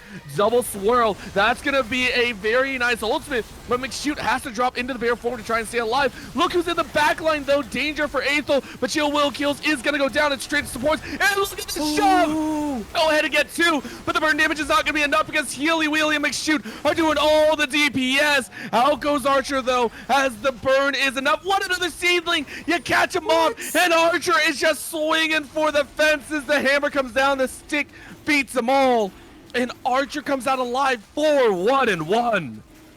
What in the... Archer played that about as good as anybody could have played that. A beautiful shuffle there by Heppo. Yes, they died, but they set that up in the second half of that fight and got their team that team fight W to get themselves that dragon. And with I'm Down coming in, it split that team, split the last 2 members so that they could win that fight. I mean, just so beautifully done. Once again, we saw the rotations come out. MasterGamer not having that TP because it was used later means that I'm Down was able to TP in with full health and then walk back up, get the kill now, and take the turret in trade. I mean, it's not a masterclass in how to rotate as a team, but they are putting on a really, really good show for it. What a time right now. Big LAPE, though, getting caught on the back end in transition, by the way. So we are starting to see a little bit of a difference right now in some of these pieces coming down here. Even though the dragons are still on the table for IDN, we do have to compliment the fact that HeelyWheely and Bit are starting to roam up in the damage profiles. We're seeing them 3-0-2 for the Lucian, 1-1-5 for Bit. These items are going to be very, very important for the rest of this game. If Bit is allowed to continue free fire with the Luden's Companion and the like, you now have a suddenly very powerful AP mage. HeelyWheely is now able to deal significant damage to both Heppo and Big LAPE. That is dangerous. These little pieces are going to be a big part about it. So I'm very interested to see how these pieces come together for CEB as they really, really hope to make it happen.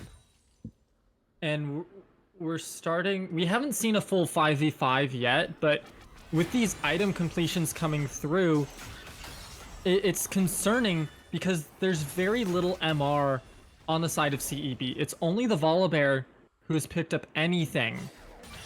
So I'm very, very confused on where the MR is on this Ornn. They have not built any early one, considering that a lot of what Neon has drafted has a lot of AP. With the Lilia, with the Azir, those are 2 of the big damage dealers besides the MF. That's the 3 right there. So 2 of the 3 damage dealers that are really going to be doing something in team fights are not actually going to be, you know, have any resistances against them. Now, Femtech Rift allows McShootmz there to get out as Rift Diff coming through.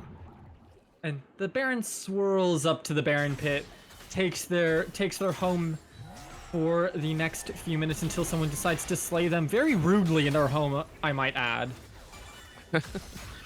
These are going to be a painful one of a reminder. The Chemtech Soul can create such chaos, I would say. It's so difficult to worry about, but this is going to be a big chance, I think, for either side. You're tied at 8-8 in kills. Gold itself is going to start getting out of control for the side of CEB because they're the ones currently with the Ornn. Doesn't get messy. Overall, everything can bring some pain to the table. And I'm just sitting here going, okay, who is going to be that one to really step up and step away from the rest of the squad? Who is going to be that punch, that piece of the puzzle that really brings this game to a head? And of course, in a minute and a half, we just might see that difference. It is going to be the Chemtech to play for. That's going to be the fun part here. On the bottom side, MasterGamer and I'm Down still fighting as hard as they can. I don't think they're doing too much else than that. I mean, MasterGamer is just like, yo, stop diving in on me. I'm getting very, very annoyed. And I'm Down is just like, I just want to farm as much as possible. Minute left now for this dragon. And this is going to be that big telling point. Are CEB going to come out with the dub, or are IDN going to take Soul? Once again, a 4-0 sweep of the dragons. 4-0 sweep. And I mean, I'm looking at this Ornn, and he is Ornn upgraded Thornmail. which out of those two items is the best one to upgrade, but it pales in comparison to so many other good items that should be upgraded instead. And I think the team is winning in spite of that, not because of it.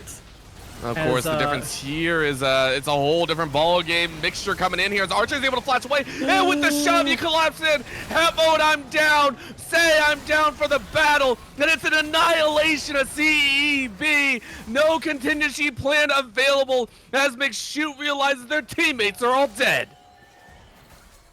What? ChillWill should have died. I saw their health bar hit like sub 100, and yet they're still alive. Insane work by the team there, as I'm Down and McShootmz are gonna be going back and forth.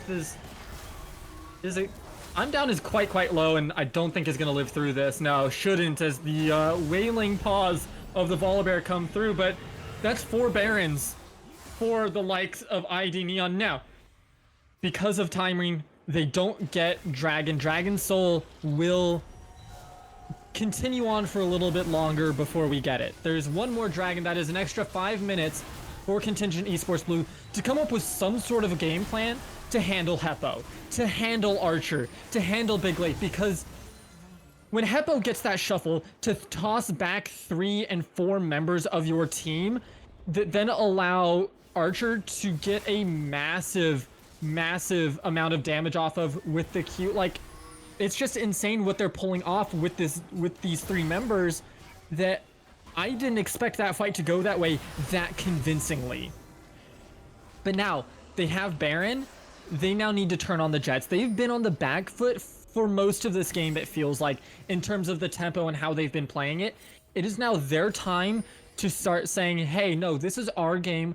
I'm gonna put some pressure on you, put some pressure on that gas pedal, and start to take some of these towers down. I don't think they can crack the base on this one, unless they get another team fight that goes their way like the last one.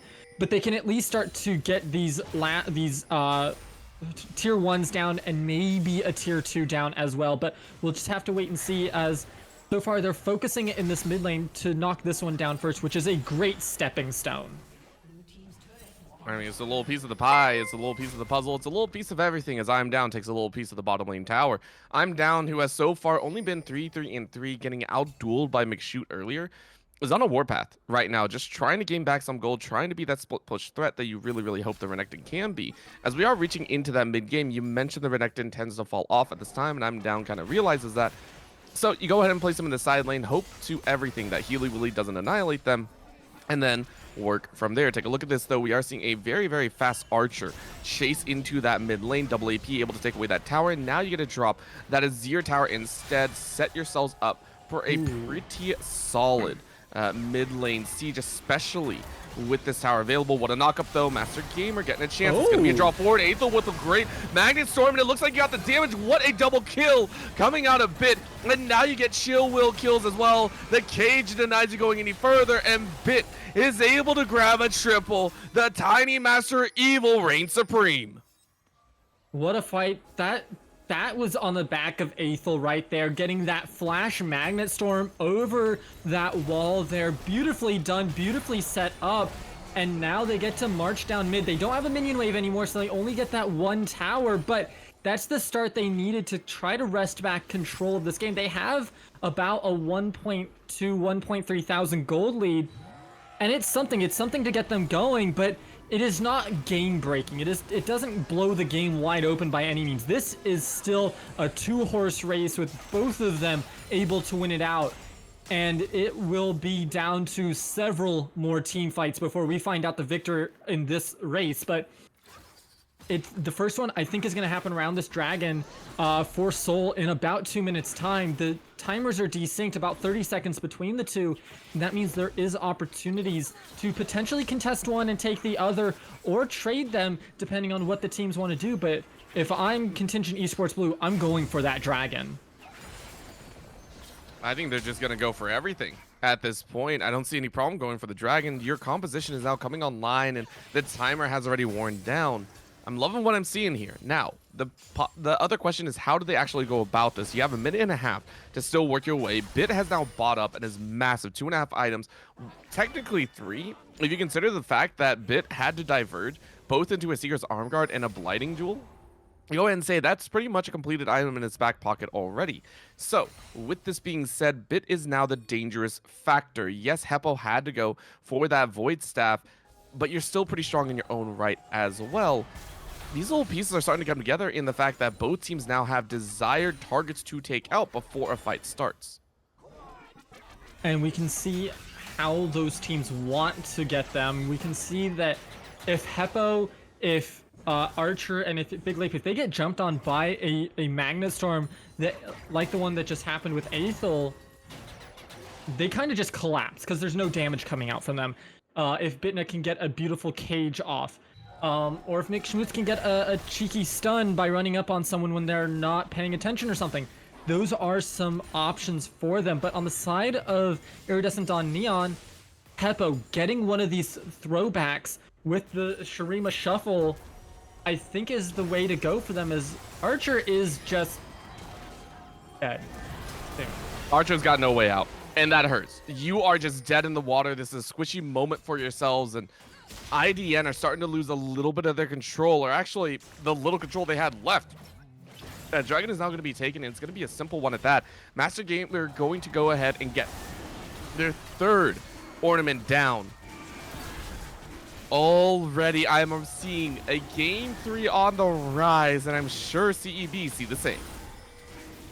I think we're going to be seeing a Game 3. Archer not nice, getting caught out there in the jungle, and then blowing Flash. Just not really something that you want to be seeing. You know that you're dead there, you're not getting out. And unfortunately, without that Flash, that is a lot of the potential of Lilia gone. Getting those Flash Q into the sleep is really one of the big advantages that you can have over what Contingent Esports Blue have brought to the table. But if that doesn't happen, then you're kind of out of luck at the same time, because you need Heppo to get one of these Shurima Shuffles at this point. You need Big LAPE to be able to sit back and throw that Bullet Storm out. And if that doesn't happen, you don't win these fights any longer. HeelyWheely putting on a show at 3-1-2. Bitna silencing the haters with this Veigar pick and saying this pick does work, and I'm going to show you how it's done, as Heppo is caught out here, has to flash away. Well, that's going to be a grab in, though, because ChillWillKills wants to try and bring this game to a chance. TP coming in here a little bit low, but Aethal, as well as MasterGamer, are a little bit low on the side of CEB. So, right now, HP bars are in the lead for IDM, but do they actually want to force this? Instead, you're looking at this mid lane instead of looking at that Baron. You just look to try and pressure down this mid lane tower and draw the rest of CEB into dire straits. Of course, that didn't get too far either. And with this hold over this scuttle, if you can get a bit more behind it. I also have not seen IDN really prep for a large wombo combo, which is something I really hope to see soon. I want to see that aggressive state. I want to see that absolute destruction rain down with the bullet time on an ADC who has honestly itemized very safe. We see the Bloodthirster plus the Essence Reaver. It is not a burst build. It's not really anything. It's just a survivability comp. And I mean, sometimes you just need that raw damage. I'm down, dodging, weaving, left, right, and center. This is a massive field of battle right now, and it could be very dangerous. Remember, Aethal has Flash available. Watching that shift go out, Heppo has to play safe, and all of a sudden, CEB now have the inside track on this mid lane. Yeah, and it wasn't, and they fought well for it. It's not like it was given over for free. They forced back Heppo. They forced him over the wall. They gathered the pressure, and now they're starting to lay down this vision once again, and it's going to be a back and forth until someone gets caught out. And starting off this Baron like this, they dish out a lot of damage to it. I don't think you want to just straight up try to burn this. It's going to be rough, but with Lilia so far away, there is an opportunity for that to happen, as it's just gone, and Lilia's not going to be able to get there at all. It's not a chance. Very unfortunate. Oh my god, it was actually down quite low, but what a double knock up in here. Shove is trying to do some work, but the bullet time barely does any damage, and it looks like it's going to be a massive teamfight win for CEB as McShoot slams it home. Flash does nothing, Cleanse does nothing, your life is in shambles, and CEB come out with a walloping teamfight win. And it looks like the Vigar ADC is going to do work as Archer goes into the Zanyas. There ain't nobody to save you. You are concussed. You are dead. CEB win yet another team fight. No ace to come through, but it might as well be. Heppo totally out. McShootmz is going to force them back and just delay the recall so that they actually have time on this mid lane to start wailing on this turret. Now, Bitna and MasterGamer are low. They're only going to be able to get the inhib. I don't think they can end the game considering the death timers, as they are going to back here.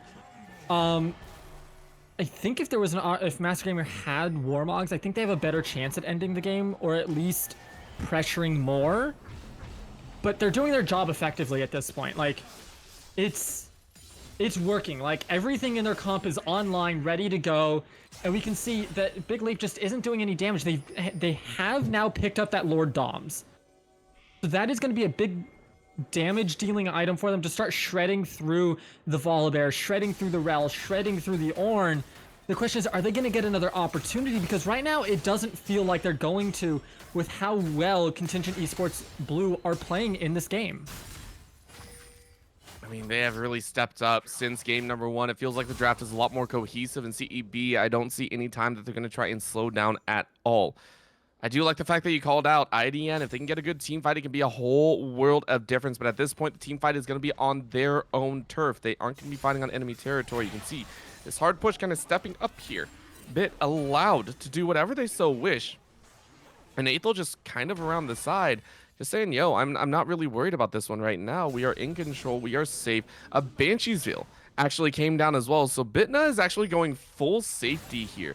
Not only with the Banshees, but also with that Seeker's Arm Guard. That is a wild amount of safety that you currently have in the back pocket, but granted, you don't need to do that much. There's no true tank on the other side, so this Dragon will go ahead and be taken. It will be quickly snuffed out with Bit and McShoot dealing a massive amount of damage to it, and we're on to Soul Point for both teams. I think Bitna took that Dragon at like 1100 health. He has more damage than Smite at this point for objectives. That's insane. That's how much of that that stacking that he has done. If we can get a check on his stacks there, that would be amazing, as this top tier 2 does go down. Yeah, he's at 334. He is feeling very good as it just stacks up and keeps going. There is no stopping this Vigar now, as they're going to start rampaging even more through these fights. If you get caught out by this guy, he is going to take you down. Really, really dangerous thought to have, as well as the fact that you think you can outduel everyone. What a chance, though. An ability to hunt down, and I'm down finds a catch of their own. I was worried. I thought I'm down wasn't going to be able to do it. And because there was no flash, HeelyWheely had no way out, giving a little bit of time to breathe for IDN. If they can get a little bit of gold back in their pocket, it would be a big dub for themselves. I think this is the moment that they need to look for a fight for themselves. 40 seconds on HeelyWheely. You need a 5v4 team fight here. You need something that is in your favor to start things off, to make sure that you can have a better chance at winning these fights. Because right now, in a straight up 5v5, I don't feel that you win anymore. Bitna is just too strong. HeelyWheely just too able to dash around the engage opportunities that Heppo and Archer Not Nice bring to the table. So unless you can lock them down for Bitna and for HeelyWheely, and before landing the Bullet Storm over them, I don't see you winning out on that fight any longer. There's just too much damage, and they're able to dash around your damage too much. All of these things kind of compounding into the fact that at this point, IDN only have 1 or 2 chances to get a good team fight off, and that is going to be the main part. However, they have found a little bit of catch. Aethal able to go ahead and CC ChillWill instead. Nice that opportunity for further death. Full builds coming out on a majority share of the members of CEB. But take a look at that. A little bit of a spread of the DPS. Big LAPE inside of that mid lane, trying to hold it down and make sure that they can hang on to that wave. Don't allow it to hard shove up, but the tower is going to go down very quickly. MasterGamer diving in, gets a double knock up. Heppo has to jump away, and you are almost obliterated by that swing. You are going to be dropped by a comet. Bullet time does literally nothing. It does peanut damage at the end of the day. I'm down wins on the far end, but it doesn't matter because the team fight is where it works. good kills around as it's going to be held on the other end. Big LAPE steps up because he didn't have a choice. It's a triple kill for Bitna. The B5 Vigar showing up here. We thought it was Stroll. We thought it was dangerous, but the CC, the cooldowns, and the damage is just too good. Thing goes, I'm down. You try and get some healing, but you don't have dominance.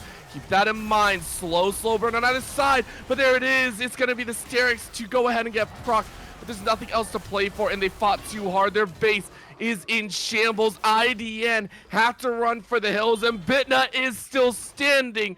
This is wild as it stands for these two squads. Insane. Bitna's damage is off the charts. That I think it was a Q from Bitna that just chunked 90% of Big LAPE's health bar. Just like, he's not allowed to play the game at this point. It's gray screen simulator for MF if she ever steps anywhere near this Vigar at this point, because he's just too strong. Like, this is the power of an infinitely scaling champion that can dish out damage like that. Like, there's been jokes, you know, in past seasons about full tank Vigar because they can just outscale you if it goes late enough. Like, this is why as... Another fight. And yet it feels like there's nothing else really to play for. The Heppo actually TP'd from top try just to get with the rest of the team in mid. That is how difficult this game has become. Healy already pressing up and making sure that bot lane will actually bounce in favor of CEB. I don't even see Heppo being able to punch through a minuscule amount of HP that MasterGamer currently has. Everything that IDN currently have is being used on a defensive edge. And for Contingent Esports Blue, a lot of their builds are very defensive as well. They know that all they have to do is outlast the damage coming out from Iridescent on Neon. And since they're able to do that, they're able to dish out more damage because they understand that all Veigar has to do is live. Live and we win. That's all you have to do for CEB, and they are doing that beautifully. They're going to get Soul here. That's going to be 4 Chemtech Dragons and the Soul for them. I mean, that is a big swing for them. But if they can't close out the game, Elder Dragon comes onto the cards, and that is a way back in for IDN. Well, this is a desperation play. Baron is going to be tried to chunk out, but what a good call. Heely knew that that was going to come in here. Yes, you have denied this Baron, and now you can bring out the fight. Because ChillWillKills tries to get the knock up in the back line, but no one is there to help out because the Ornhorn denies you everything. Bitna is now legendary on the back end. Bullet Time barely does anything once again. It tickles the likes of CEB. It is confetti at the end of this game as CEB roll through the HP bars and are going to force us to a game number 3. It is an ace as the Emperor falls. The base is wide open, and CEB make this series a series. And it was a back and forth bloodbath between these two squads, 26-18, and it's Bitna. It is Bitna putting in work on this Vigar. Expect to see it banned next game because they do not want to see it. If you are on Iridescent on Neon, it's just not something that they're able to play against. It feels like they had their opportunities and they just sat back for too long and didn't pressure when they needed to. And unfortunately, because that, Bitna got too strong, was able to dish out too much damage, was able to live too long, and with that was able to take game 2 for the side of Contingent Esports Blue. Love the fact that you pointed out that for the side of IDN, it feels like they waited a little bit too long, but for CEB, the Vigar might be the issue, or they might assume that the Vigar is not that much of an issue. Of course, at that point, it's up to their own determination. Is it going to be an ego slide, or are we going to see respect come the way of game number 3? Either way, we are in for a treat. We have a game 3 between two teams that desperately need a win on their bucket and on their list. Yes, one will come away with it, but it has to be hard-earned for the Crunch Time Infinity League. We'll be right back with the finale of tonight's series. Don't go anywhere.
And we are back, ready to go for game number 3, and the teams are more than ready. They are fast on the trigger to get underway, and we can see IDM back on the blue side, Udyr and Ezreal still banned away, but now you gotta be in a little bit of a predicament. Do you want to continue banning away the likes of the Brahmin Hecarim, or do you want to look at this Vigar so far for the side of Contingent Esports Blue?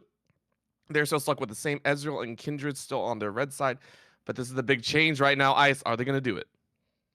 I think they need to. I don't.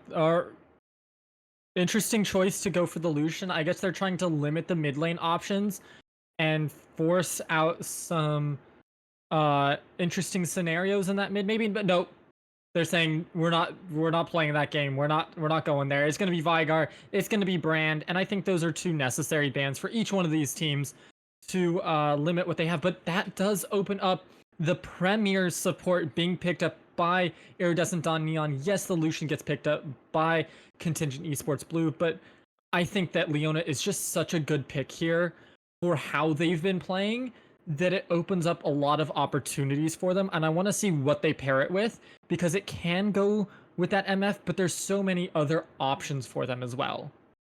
I think you need a little bit more high profile ADC, especially with that build. I don't think the MF is going to be hurting anyone soon. That Bloodthirster felt a little bit rough buying.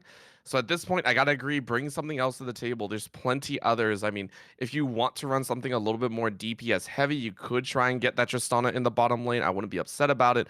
Just with more firepower behind it is what we really want. The Talia, kind of like it, but it does snuff out a lot of what CEB liked to play with last time. If they want to run that Ornn, it's going to be a little bit more difficult. The catch potential with the Talia, with those unturned stones, you're able to deny a lot of those jump ins. I don't dislike it. Of course, showing that blind pick here, I think that is going into the jungle side. So IDN leaving themselves open with a ADC, with a top, with a mid. I think you need to grab your mid here, or ADC. They're going back with the Renekton. I really actually dislike this one. I don't think I'm down had the best time. I think that they should have gone Ornn 100%. I think it offers a lot of secondary engage to the Leona or primary to line up the Leona stuff. So it pairs so well with Leona, and for that to not be picked up is very interesting. Now, Talia can be flexed either mid or jungle. It does stop a lot of what Contingent Esports Blue are trying to do. They did pick up Ornn. So we're going to see that same matchup in the top lane once again between I'm Down and MasterGamer. And it was going to the side of MasterGamer there, even though they had an interesting build path. For IDN, ADCs that are on the table for them, Jinx could do really well here. Ashe isn't great. It lacks a little bit in the damage, but I wouldn't mind to see it. But instead, it's banned.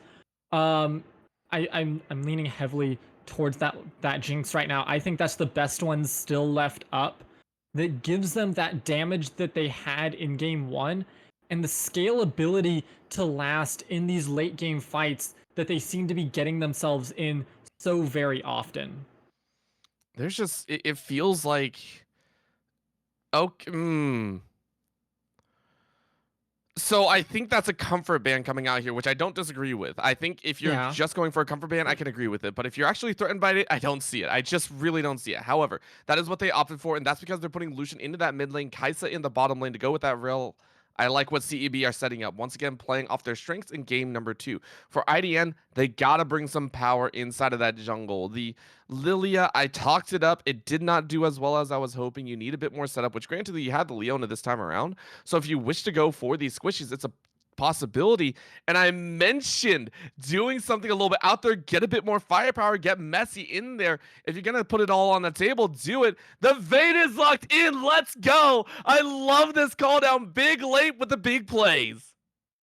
Bringing out the bring out a very interesting choice that isn't seen too often as Vayne. Yeah, that would work into the likes of the Ornn. It gives you some more presence in the lane, scales well, and it's gonna be Lucian versus LeBlanc would.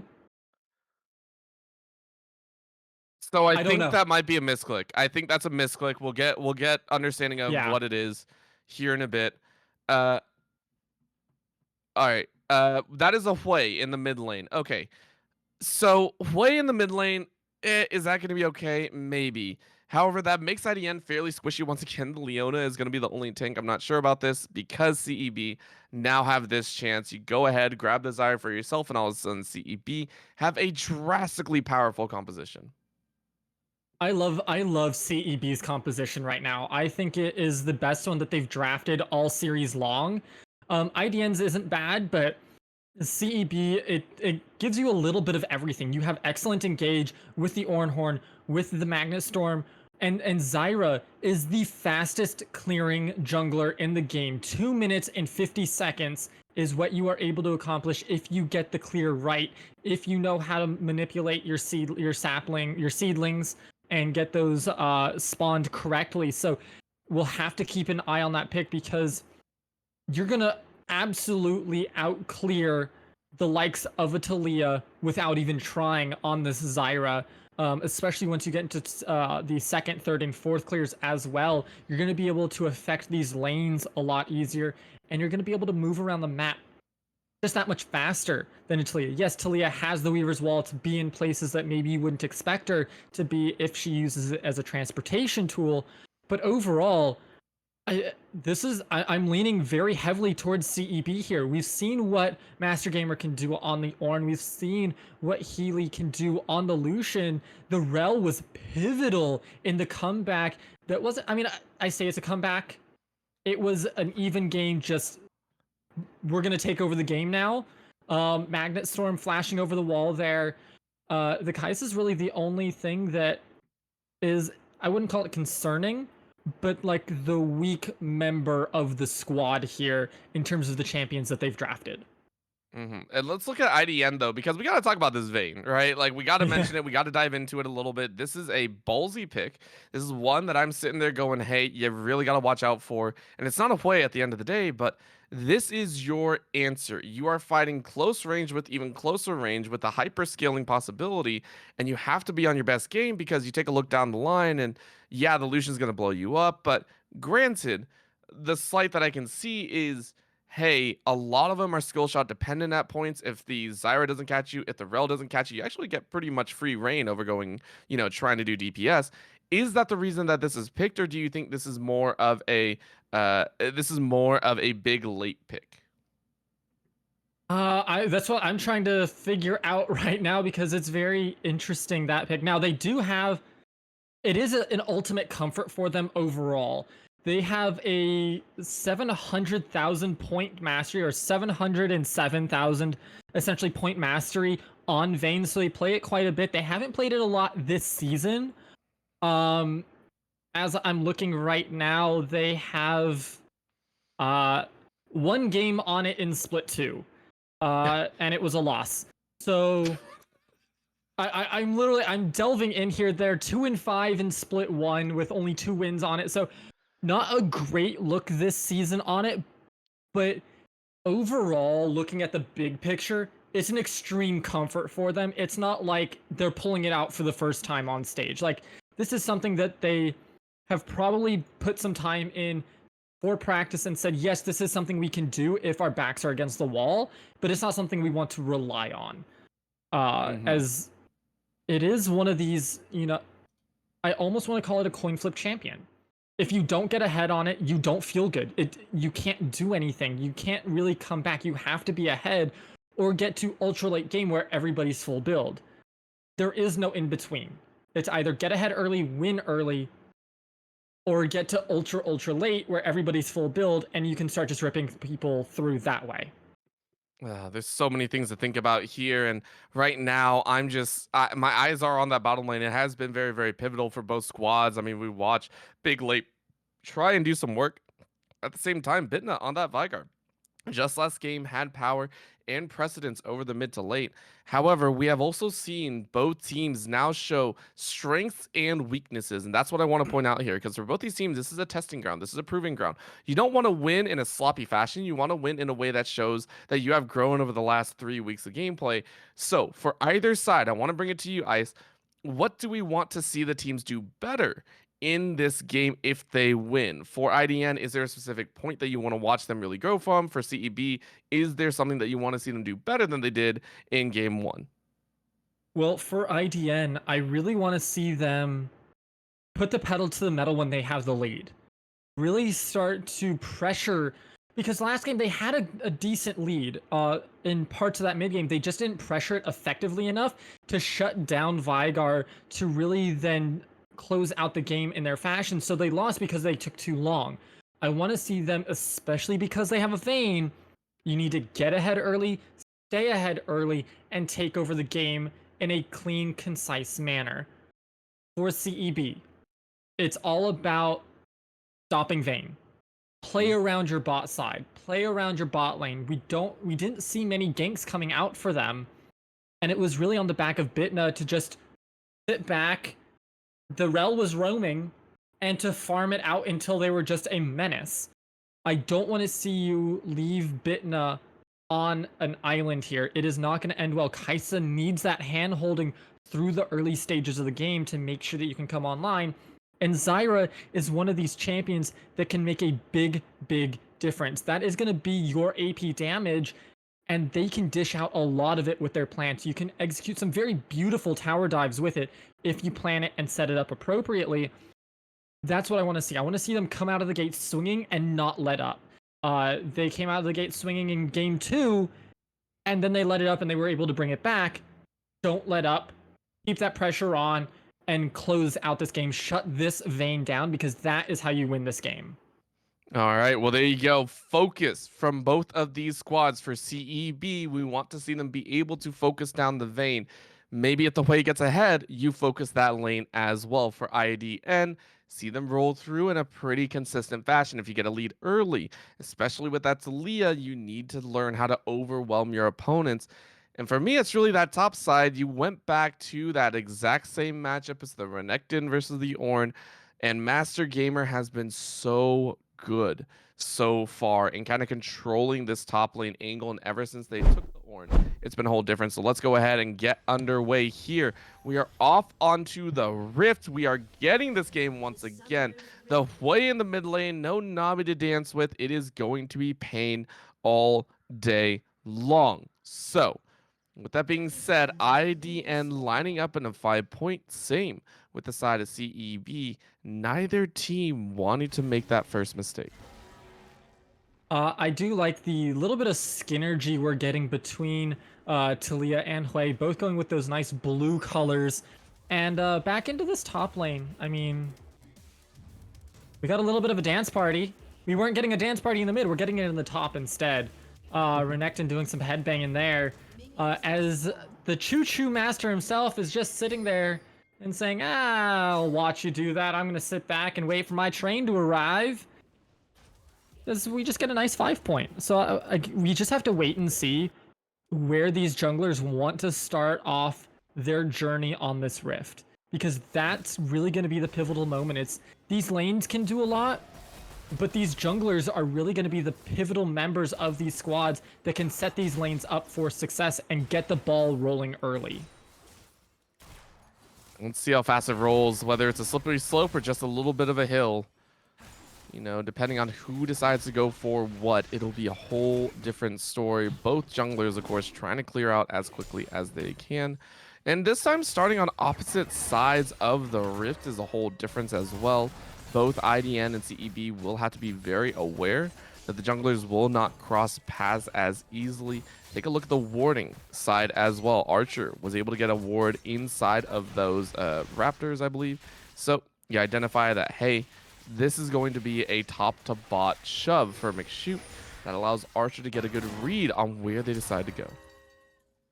Yeah, and we can already see shoves coming across from the Kaiserel, from the Lucian, which is expected. Is that I did not expect to see. I was not looking at health bars there, but Hui taken very low by a trade from HeelyWheely. So very well done there in the mid lane. And that means you just have utmost control over this wave at this point, forcing the teleport out of Heppo. And for Big LAPE and ChillWill in this bot lane, it's about getting some efficient trades off. Vayne needs time to scale, but they need to scale fast to be able to outscale the likes of the Ornn and of the Rel to keep them at bay. And it's not going to be easy. It's not going to be easy as well, as it's just not gonna be fun. I don't think. No. It's just No, not it going to won't. be fun. I was sitting here looking at it, and I was like, yeah, it's not gonna be easy, but I mean, it's just painful. I mean, sometimes if it's easy, it's, you know, it's not fun, or sometimes if it's not easy, it's still fun. But no, it's just not fun in general. I'm down, of course, trying to dance a little bit harder as much as possible, but is it going to work as well as they want? I'm down to MasterGamer once again in a very dangerous spot, as that's a tower shot being taken. I'm down, may not be down with that one, because you're hoping Archer gets a really nice flank off. That's going to be a clip, though, and you dance a little bit too far. I'm down, got a bit too cheeky for the britches, and yes, it will be answered back thanks to a couple auto attacks, but no, wait. no, you live. Okay. Oh my lord, Archer barely lives. Less than 10 HP, single digits right there. It was a risky one, but you trade it back. You trade it back, luckily, because otherwise that does not feel good. If Orin turns around for like a second there, I think they actually get a double there. So that was a very, very close play there. Zenith Blade lands into the stun onto the Rel, but Vayne just too far away. That's the big thing, is that because Vayne is so short range, you have to be very, very close and have a good understanding between the two of what the engaged distance is. Otherwise, the trades don't really come through as effectively. Just a dangerous one right now, but these little pieces right now. Archer being able to trade it back and get a little bit of a breath of fresh air, but take a look at this. Heely wandering around inside of the enemy jungle, gets a ward down, and it's unknown by Archer. Heely getting some great insight on this push. Now, granted, on the other side, you take a look at the wards, and the entire side of CEB has been lit up by blue. Both teams are playing the information game extremely well because they have these types of carries, because they can't allow these carries to not have a good time. And you can see that they're able to track these junglers very, very well, as skirmishing all across the map. These junglers, when they show up, they're going to be, like we saw in the top lane, the difference of, do you go 1 for 1? Do you go 2 for 0? Do you go 1 for 0? And already this Zyra looking to leave their mark on the map in this bot side, dropping a river in the tri-bush and starting Dragon off. I love this by McShootmz here. Oh man, McShoot. I mean, this is also why you go the Zyra. I think this is another reason why you do. It's just so strong. I've actually seen a Zyra, I think a fed Zyra, granted, half health the Baron on their own. It was a wild time, by the way. But they can solo Baron. They can solo Yes. Baron with plants if they're fed enough. I've seen it done at 22.5 minutes. In testing, I was a team I was working with. We were testing the limits. 22.5 minute Baron solo with 2 items. That's crazy. It's That's just insane, the power. And the it's why crazy I thing love is the as champion. well. Zyra was not touched this patch. That was crazy in itself as well. Still very strong. However, on the top side, we do see the grubs being taken, and once again, it's I'm down to try and get in the mix. But overall, this is just getting extremely messy. I think either team has not really had a significant stay, as MasterGamer has a very nice buffer, but of course with the Bellows Breast you can't deny the damage that comes through. McShoot, though, in their own is going to try and get a little bit of extra damage down and save that tower as much as possible.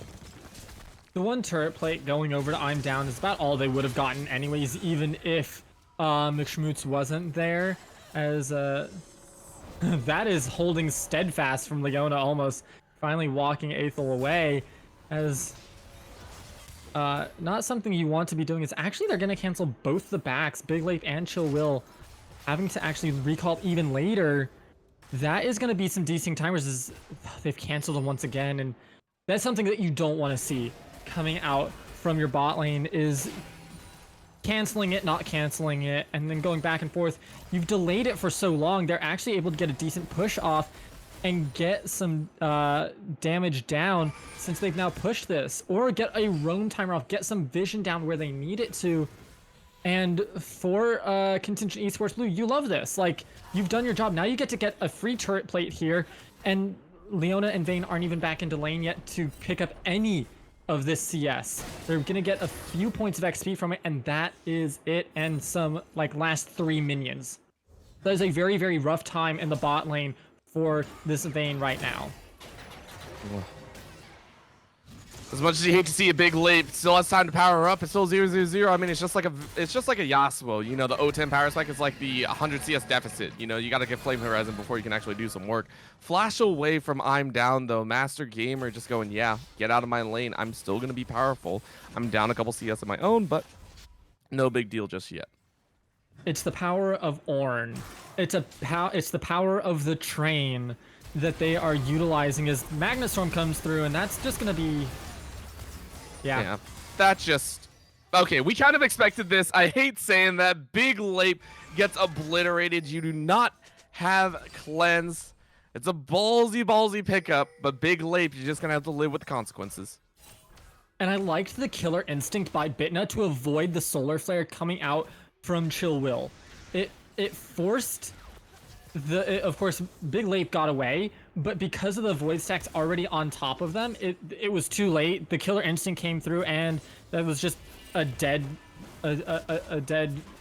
Vayne because of it. And now, with that 1-0 on the Kai'Sa, this lane is not going to get any easier. Vayne does not want to give over kills like that early, and that's why whenever you see Vayne, you don't see him against these longer range ADCs like the Caitlyn, because when they don't get kills early, they fall behind very, very easily. It's like if Draven doesn't get stacks or doesn't cash in on their stacks, they're very weak, and this is what we're seeing, is Vayne won't be able to do anything now until later on in the game. Such a problem to be had, and honestly, it was a gamble. Let's be honest, this Vayne pick was a gamble. Of course, on the top lane, this is something that we were hoping IDM were able to do in game number 2. Hard focusing this top lane, making sure I'm Down has a very solid game here. And so far, they are dominating on this top lane. 2-1-1, 20 CS lead. Mid lane, though, Heppo starting to eat some of that damage in their own, and that's where a significant chunk of this gold lead is.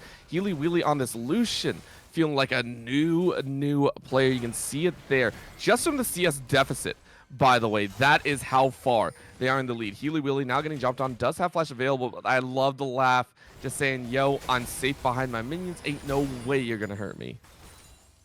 And 105 to 75, a 30 CS lead by this Lucian means that they are going to be really pressuring a lot of what Hui wants to be doing early.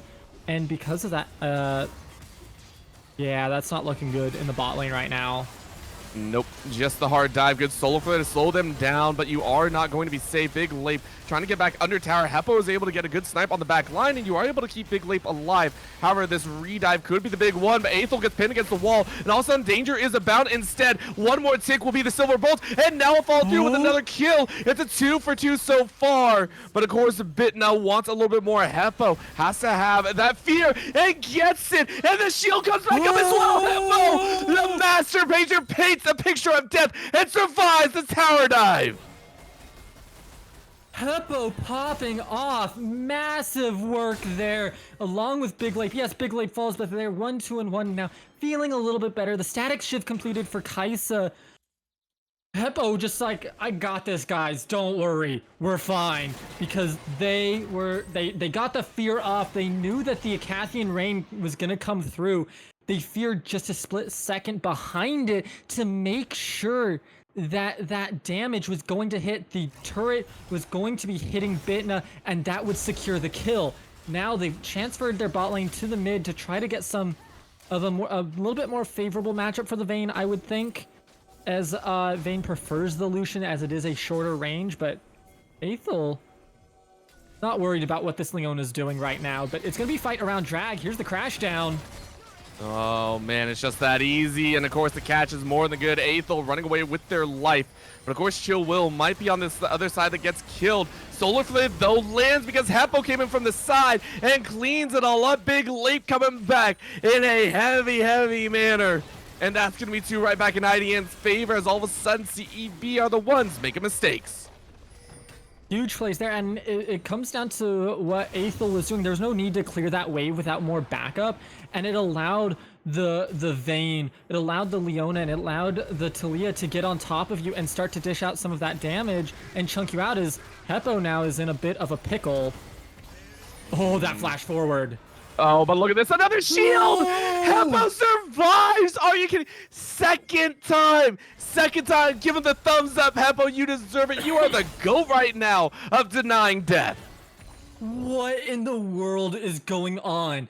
Heppo surviving on sub 50 HP once again, and it's indescribable. Like, how, like if I try that in my solo queue games, I just die. Like, there is no ifs, ands, or buts about it. Like, whenever that happens to me, I just die. What is he doing that is different? Because it is insane. I want this man's hands. I want this man's brain, because he is putting on a show. Insane. I don't think that's changing anytime soon either. It is looking like a bully moment all the way through. But honestly, with Heppo being allowed to live like this, that way is now being accelerated. Take a look at that. That CS deficit that HeelyWheely was able to place down has now actually been overturned to a certain extent. That gold lead, yeah, is now heavily in favor of Heppo, and Heppo's just going to be so happy about it. Heppo's like, yo, that's freedom for me all day long. And that now means everything that Heely tried to do is going to be negated come this mid-game. All of a sudden, Heppo gets freedom to rain down the severing strikes on top of those opponents on the top lane. We're seeing a little bit of dance. I'm down. Still has the ultimate, by the way. So MasterGamer cannot go further with this fight. Everything leaning to IDN's favor right now. I mean, Heppo is hunting now for their 5th kill. With this Ornn now sticking around underneath this turret, and there it is, the artillery mage themselves taking that down and getting first turret for Renekton in a beautiful little bit of team play, and it actually denies it also from Contingent Esports Blue. Now Zyra is down here, so if Big LAPE steps too far forward, Aethal with the crash down with the Magnet Storm has an opportunity to make something happen, but also at the same time, here comes the Weaver's Wall. Oh, this is going to be painful. A little bit of a dance here. TP in, and no one really falls. As much as I thought it was going to be painful, the threat of Heppo is just too dang strong. Yeah, it's the Heppo show right now, and we were worried about the Hui a little bit into the Lucian with how Lucian played last game, with how aggressive they were, and at the early stages of this game too, but after not dying on those 2 plays, and then getting that 5th kill up top, they're feeling good. They have the gold that they need. They have that Blackfire Torch. They have the Faded Ashes, and they're starting to really dish out that damage and take over this game. And even I'm Down is having a much better game, since now, this game, they're getting played around. This is exactly what they needed to be doing last game with I'm Down on the Renekton. They're finally getting to it this game, and it's giving them what they needed. It's giving them that difference maker in that top lane to now when they get to these 5v5 team fights, Renekton's not just going to be another minion. They're going to be able to do some damage, get onto the back line, and start to take out some of these members of Contingent Esports Blue. Of course, at the same time, we've seen them have this lead before, and then it gets messy towards that mid to late. I want to see them clean this one up neatly, and I want to see them be able to push that macro to its absolute limits. I want to see them really bring this one down and secure themselves a victory. And I want to see them do it with their heads held high, not with, oh crap, the other team made a mistake. You know that feeling, you know? Sometimes it just, you know, you get the win, but it doesn't really feel like a win at the end of the day. Of course, a win is a win at no matter what point, as long as you get the W on the board. So let's see what they do. Right now, IDN positioning around, looking at this dragon, but it's CEB to get there first. And this is the first time, by the way, that the dragon is actually evened up at the early state. It was a 1-1 piece. So this next dragon isn't really going to hold that much power. And the fact that it's a Chemtech again just speaks to the hatred of the Rift to have aggressive stances. ChillWillKills, though, dodging away from these plants, or at least the Twisting Vines early, still takes about a quarter of their HP and damage, though. And that's the power of Zyra. Can eat away at these tanks, but that is a lot of damage. I mean, it's a decent amount, but everyone's still able to run away. Bitna's the one that actually ate a lot of it. Heppo dropping a lot of knowledge and a lot of paint on someone's head. And now we get this Herald charge up for TP coming in here. It's going to be a little bit of a dangerous spot, but I mean, you get the damage down, it's nothing more so, because guess what? I'm down is still in the top lane with that draw of the TP. You now have to send others. Maybe it wasn't mid lane, but at least a tower went down for IDN. A tower went down, and it's forcing Lucian, one of the strongest members of Contingent Esports Blue right now, to go and match him, which means they're even weaker for this potential dragon fight that they now just have to back away from and say, we can't contest now because we had to send Lucian down because Ornn TP mid. We can't contest this dragon. We can try to grab damage onto the mid turret, but it's just not going to be all that much as ChillWill is there to ward them off. And that was just a beautiful, once again, a beautiful macro play coming out of IDN. It's not over yet though. They still have a long way to go, but what I'm seeing right now is leading to good things, even though it was looking a little shaky in the early game. I mean, I can only see this going one of two ways. This is either going to go IDN's way or CEB are going to have a massive comeback. Big LAPE, though, dropping some damage down as well behind Heppo. And this mid lane siege is looking a lot more efficient. You go ahead, draw them in, and you go ahead and say, we'll back away because the Baron will be up in just 1 minute. Both teams do have a reason and the damage to go for it, but will they is the question. That's always the big one. Baron this early on is able to be done by Zyra, has the Liandry's, has the Rylai's. I don't think they want to though, because if they get spotted out, they just die. I don't think they have enough of a team fight yet, depending on who's there to help take it, to actually also turn for a fight because they're all so squishy except for that Ornn. Unless you get perfect juggling with the plants, it's not going to end well for you, as Heppo clearing out these side waves. They're not farming as well as Lucian, but they're farming champions instead of minions, it feels like right now, and that's all they need to be doing. They just need to keep up this pressure along with I'm down on the side lanes to stretch this map out and to force the tough decisions to come out from CEB in order to allow time for Big LAPE to scale even more and to jump ahead of what Ornn is bringing to the table. Just gotta go ahead and really overwhelm them as much as possible. The supports are tooling over those wards as much as possible as well. The mid lane actually is going to be taken first by CEB, or at least that's what I thought, as a little bit of electricity comes down from the skies. Good catch on McShoot, as well as a solar flare, but it is going to be that growth to deny any follow-up. Huge knock-up under the tower, though, as a deep TP comes in. Take a look at this. McShoot, I think, realizes this one. It's a little bit dangerous, as it's MasterGamer to have to walk away. And once again, it is dissuasion to encourage the fight from this IDN squad. The TPs are coming in huge. And there's no MR from MasterGamer yet. Again, opting for that Thornmail and Sunfire Cape build that it doesn't actually give you. One, it's no MR. You don't have any health. And so you're not regenning anything, forcing you back to base once again. And it's just not working out, as you are also now behind the curve as well. It worked out last game because you were ahead of the curve, because Renekton didn't get any gold. But now that Renekton has gold, he's starting to tear you apart, and there's nothing you can do about it because you don't have health to back away and then come back and retrade. Now in this mid lane, Heppo and Big LAPE, they're just dishing out damage. They're able to really siege down this turret because of all 6 scrubs, and they're having a good time while doing it. Heppo went a little low, is able to back, TP up to top, collect this wave so Lucian doesn't get anything extra, and they're just playing. The macro right now is just so beautiful.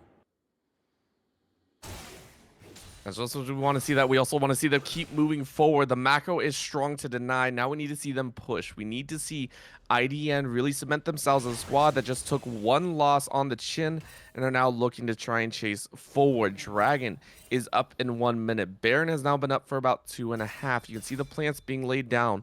McShoot's hoping to at least try and get some damage. Maybe sneak it away if you can.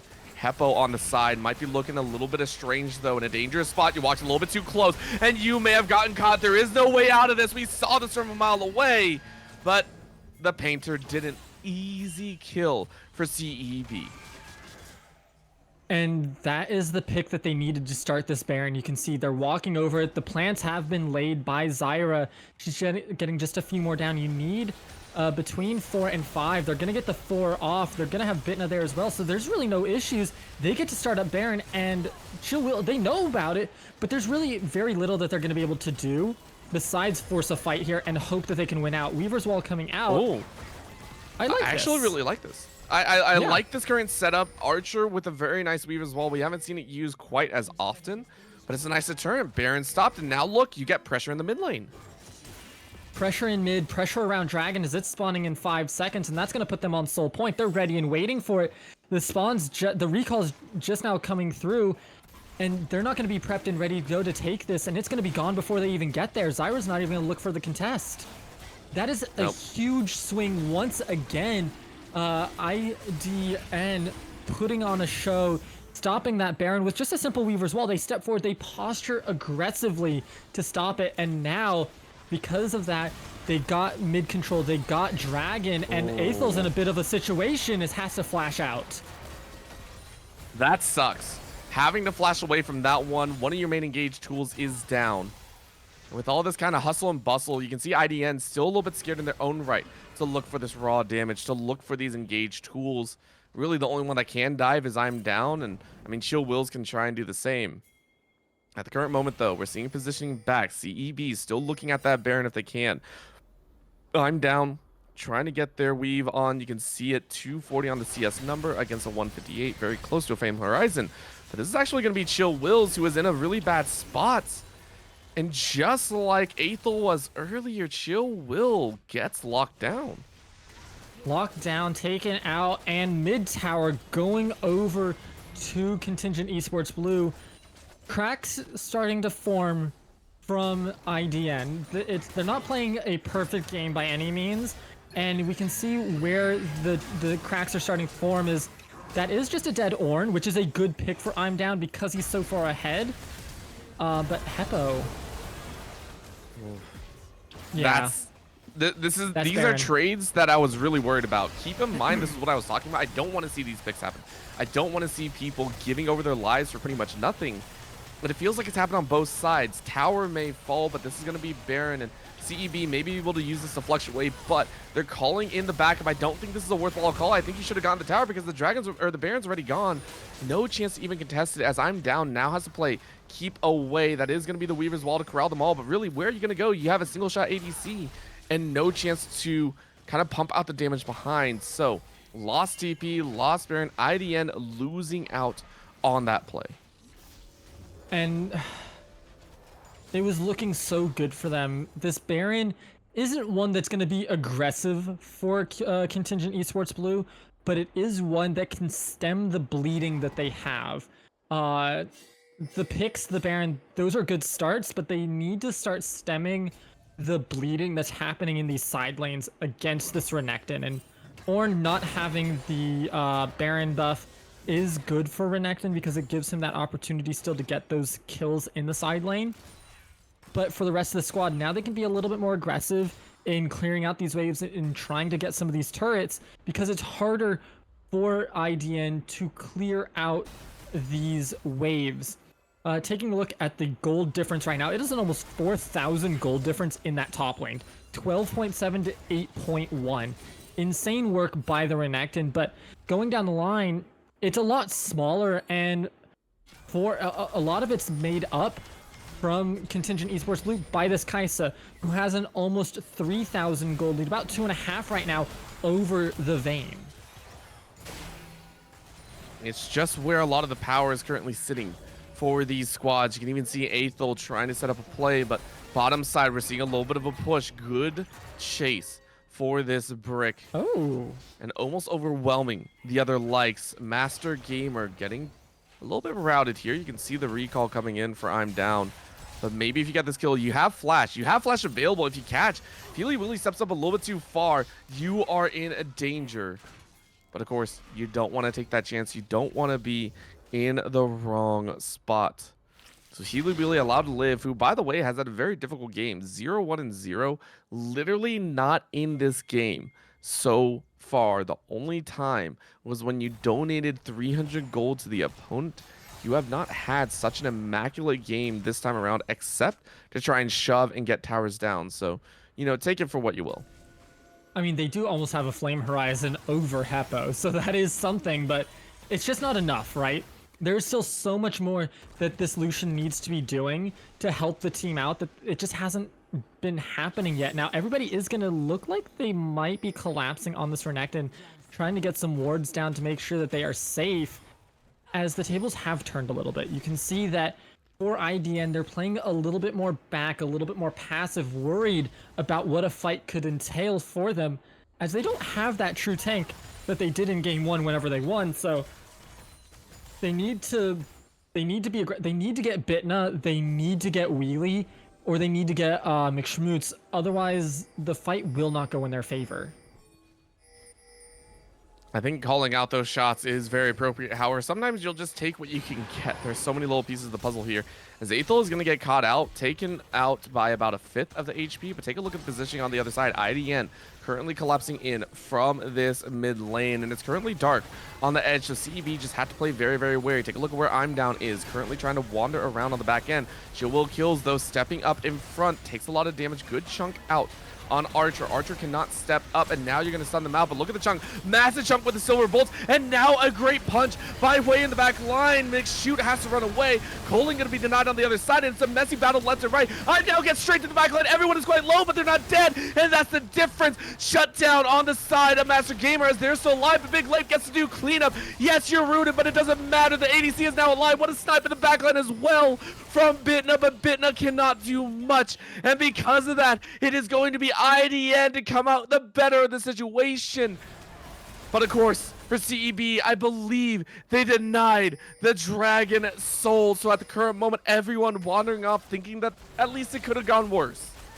It could have gone a lot worse. Luckily, McShootmz was able to get the smite off, or at least somehow secure the dragon for their team. But they're losing so much more now because of those kills going over. They lost mid tower now. And what was swinging in favor of CEB has swung right back over to IDN. Bitna, the only one to survive, though, is 7-1-2. Has a lot of damage, but I think they stepped too far there. The fear, the death. Big LAPE picking up that kill, comboing with Heppo. Really good combo there, I have to say. Heppo, with that fear, just allowed Big LAPE to get the damage off that they needed. We've mentioned this before. The mistakes made in crucial moments can be the swing points of a game. Yes, it wasn't that much. You didn't have to worry because there's no major objectives up. However, giving over that large of a gold shutdown to someone like Big LAPE is going to be a problem currently. The lead that Bitna had, pretty sure, is dwindling. You can see the itemization 3.5 on Bitna's side. Big LAPE is pretty close behind it, I would say, considering what we saw, the 3.5 or so. It's now close to a small degree. You can see it there. It's only about 1.4. You can't be disrespecting a Vayne. Everyone's played against at least that one Vayne that just wrecks your solo queue game. And when you get a Vayne that knows what they're doing, it is very, very hard to play into. And Big LAPE hasn't had like the greatest of games, but they've been doing really, really well. And they have been playing on the edge of damage from the side of Contingent Esports Blues. They're just going to start up Baron. And I like this look. Vayne does a lot of damage to Baron. They're trying to drag in the squad. They know they can't quite finish it, but all they're looking to do is drag in those members from Contingent Esports Blue to give Renekton time on the bot side to push in waves to force Lucian down there to maybe even get another member. But oh, what a triple solar flare! Triple by ChillWillKills, but can they really work on it? Aethal is currently sectioned out. Heppo is able to follow on through, and it's maybe the beginning of the end here. Painted in red. IDN, they found that perfect ultimate, and now they're gonna follow up flash in. Double kill for I'm Down. ChillWill finds the kills, maybe only the assist, but still setting up your team in such a disgusting way. That 3-man solar flare was absolutely crazy. The stun now onto the Ornn. They're just going to burn down this Ornn, and Bitna's going to be the only one that's left. Ornn barely surviving. Maybe not, as Renekton is here but it's not looking good for them as they're going to get this first inhib down. They should just back away. I don't want them going for the end. 2 inhibs is good. Just sit back now. You have Baron is up on the table. Dragon's up in a minute 15. Get back, prep vision, grab that soul, and then close out the game. Make it clean, make it decisive, as instead, no, MasterGamer's just going to make the mistake themselves, and there's no more tank. That hurts. That hurts.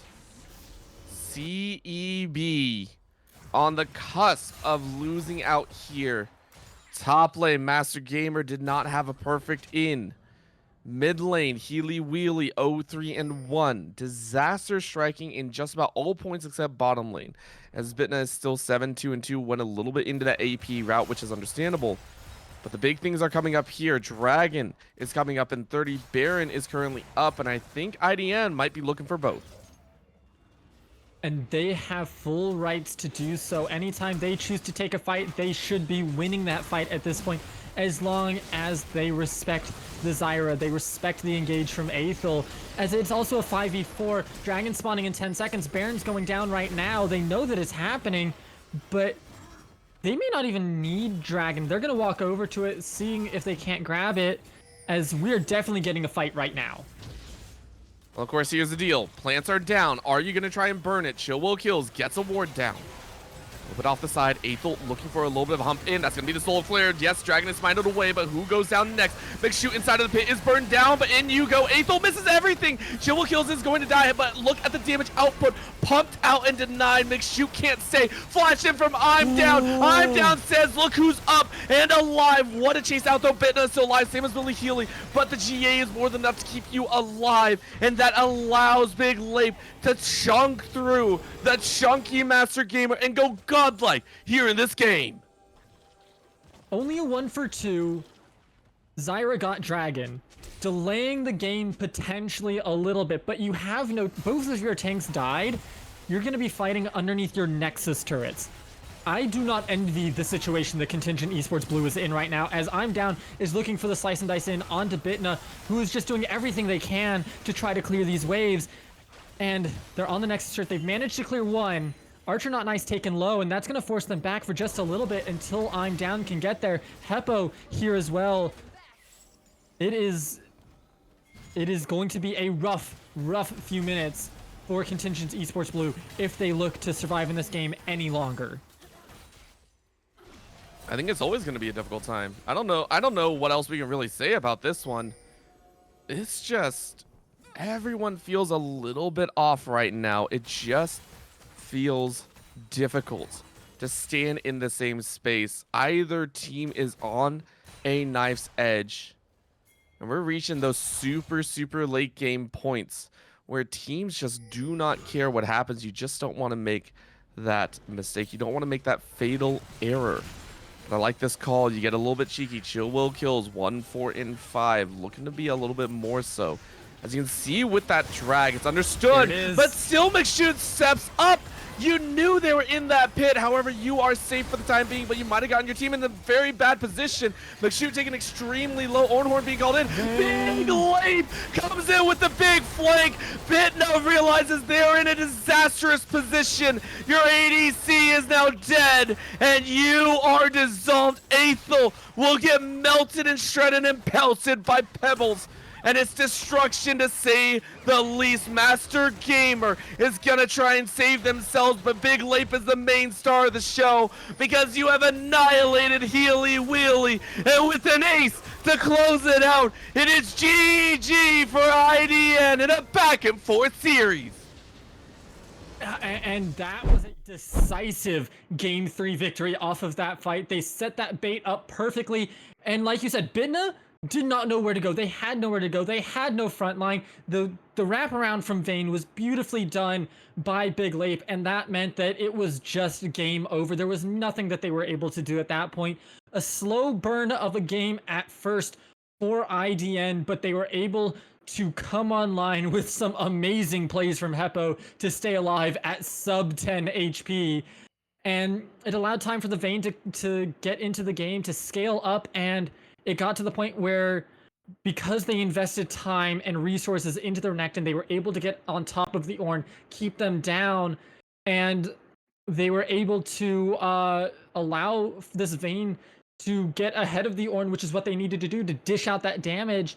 And Zyra was never able to really bully out the bot lane, to bully out the mid lane the way that they needed to in order to get the lead that they needed. And it allowed for IDN to take the W today.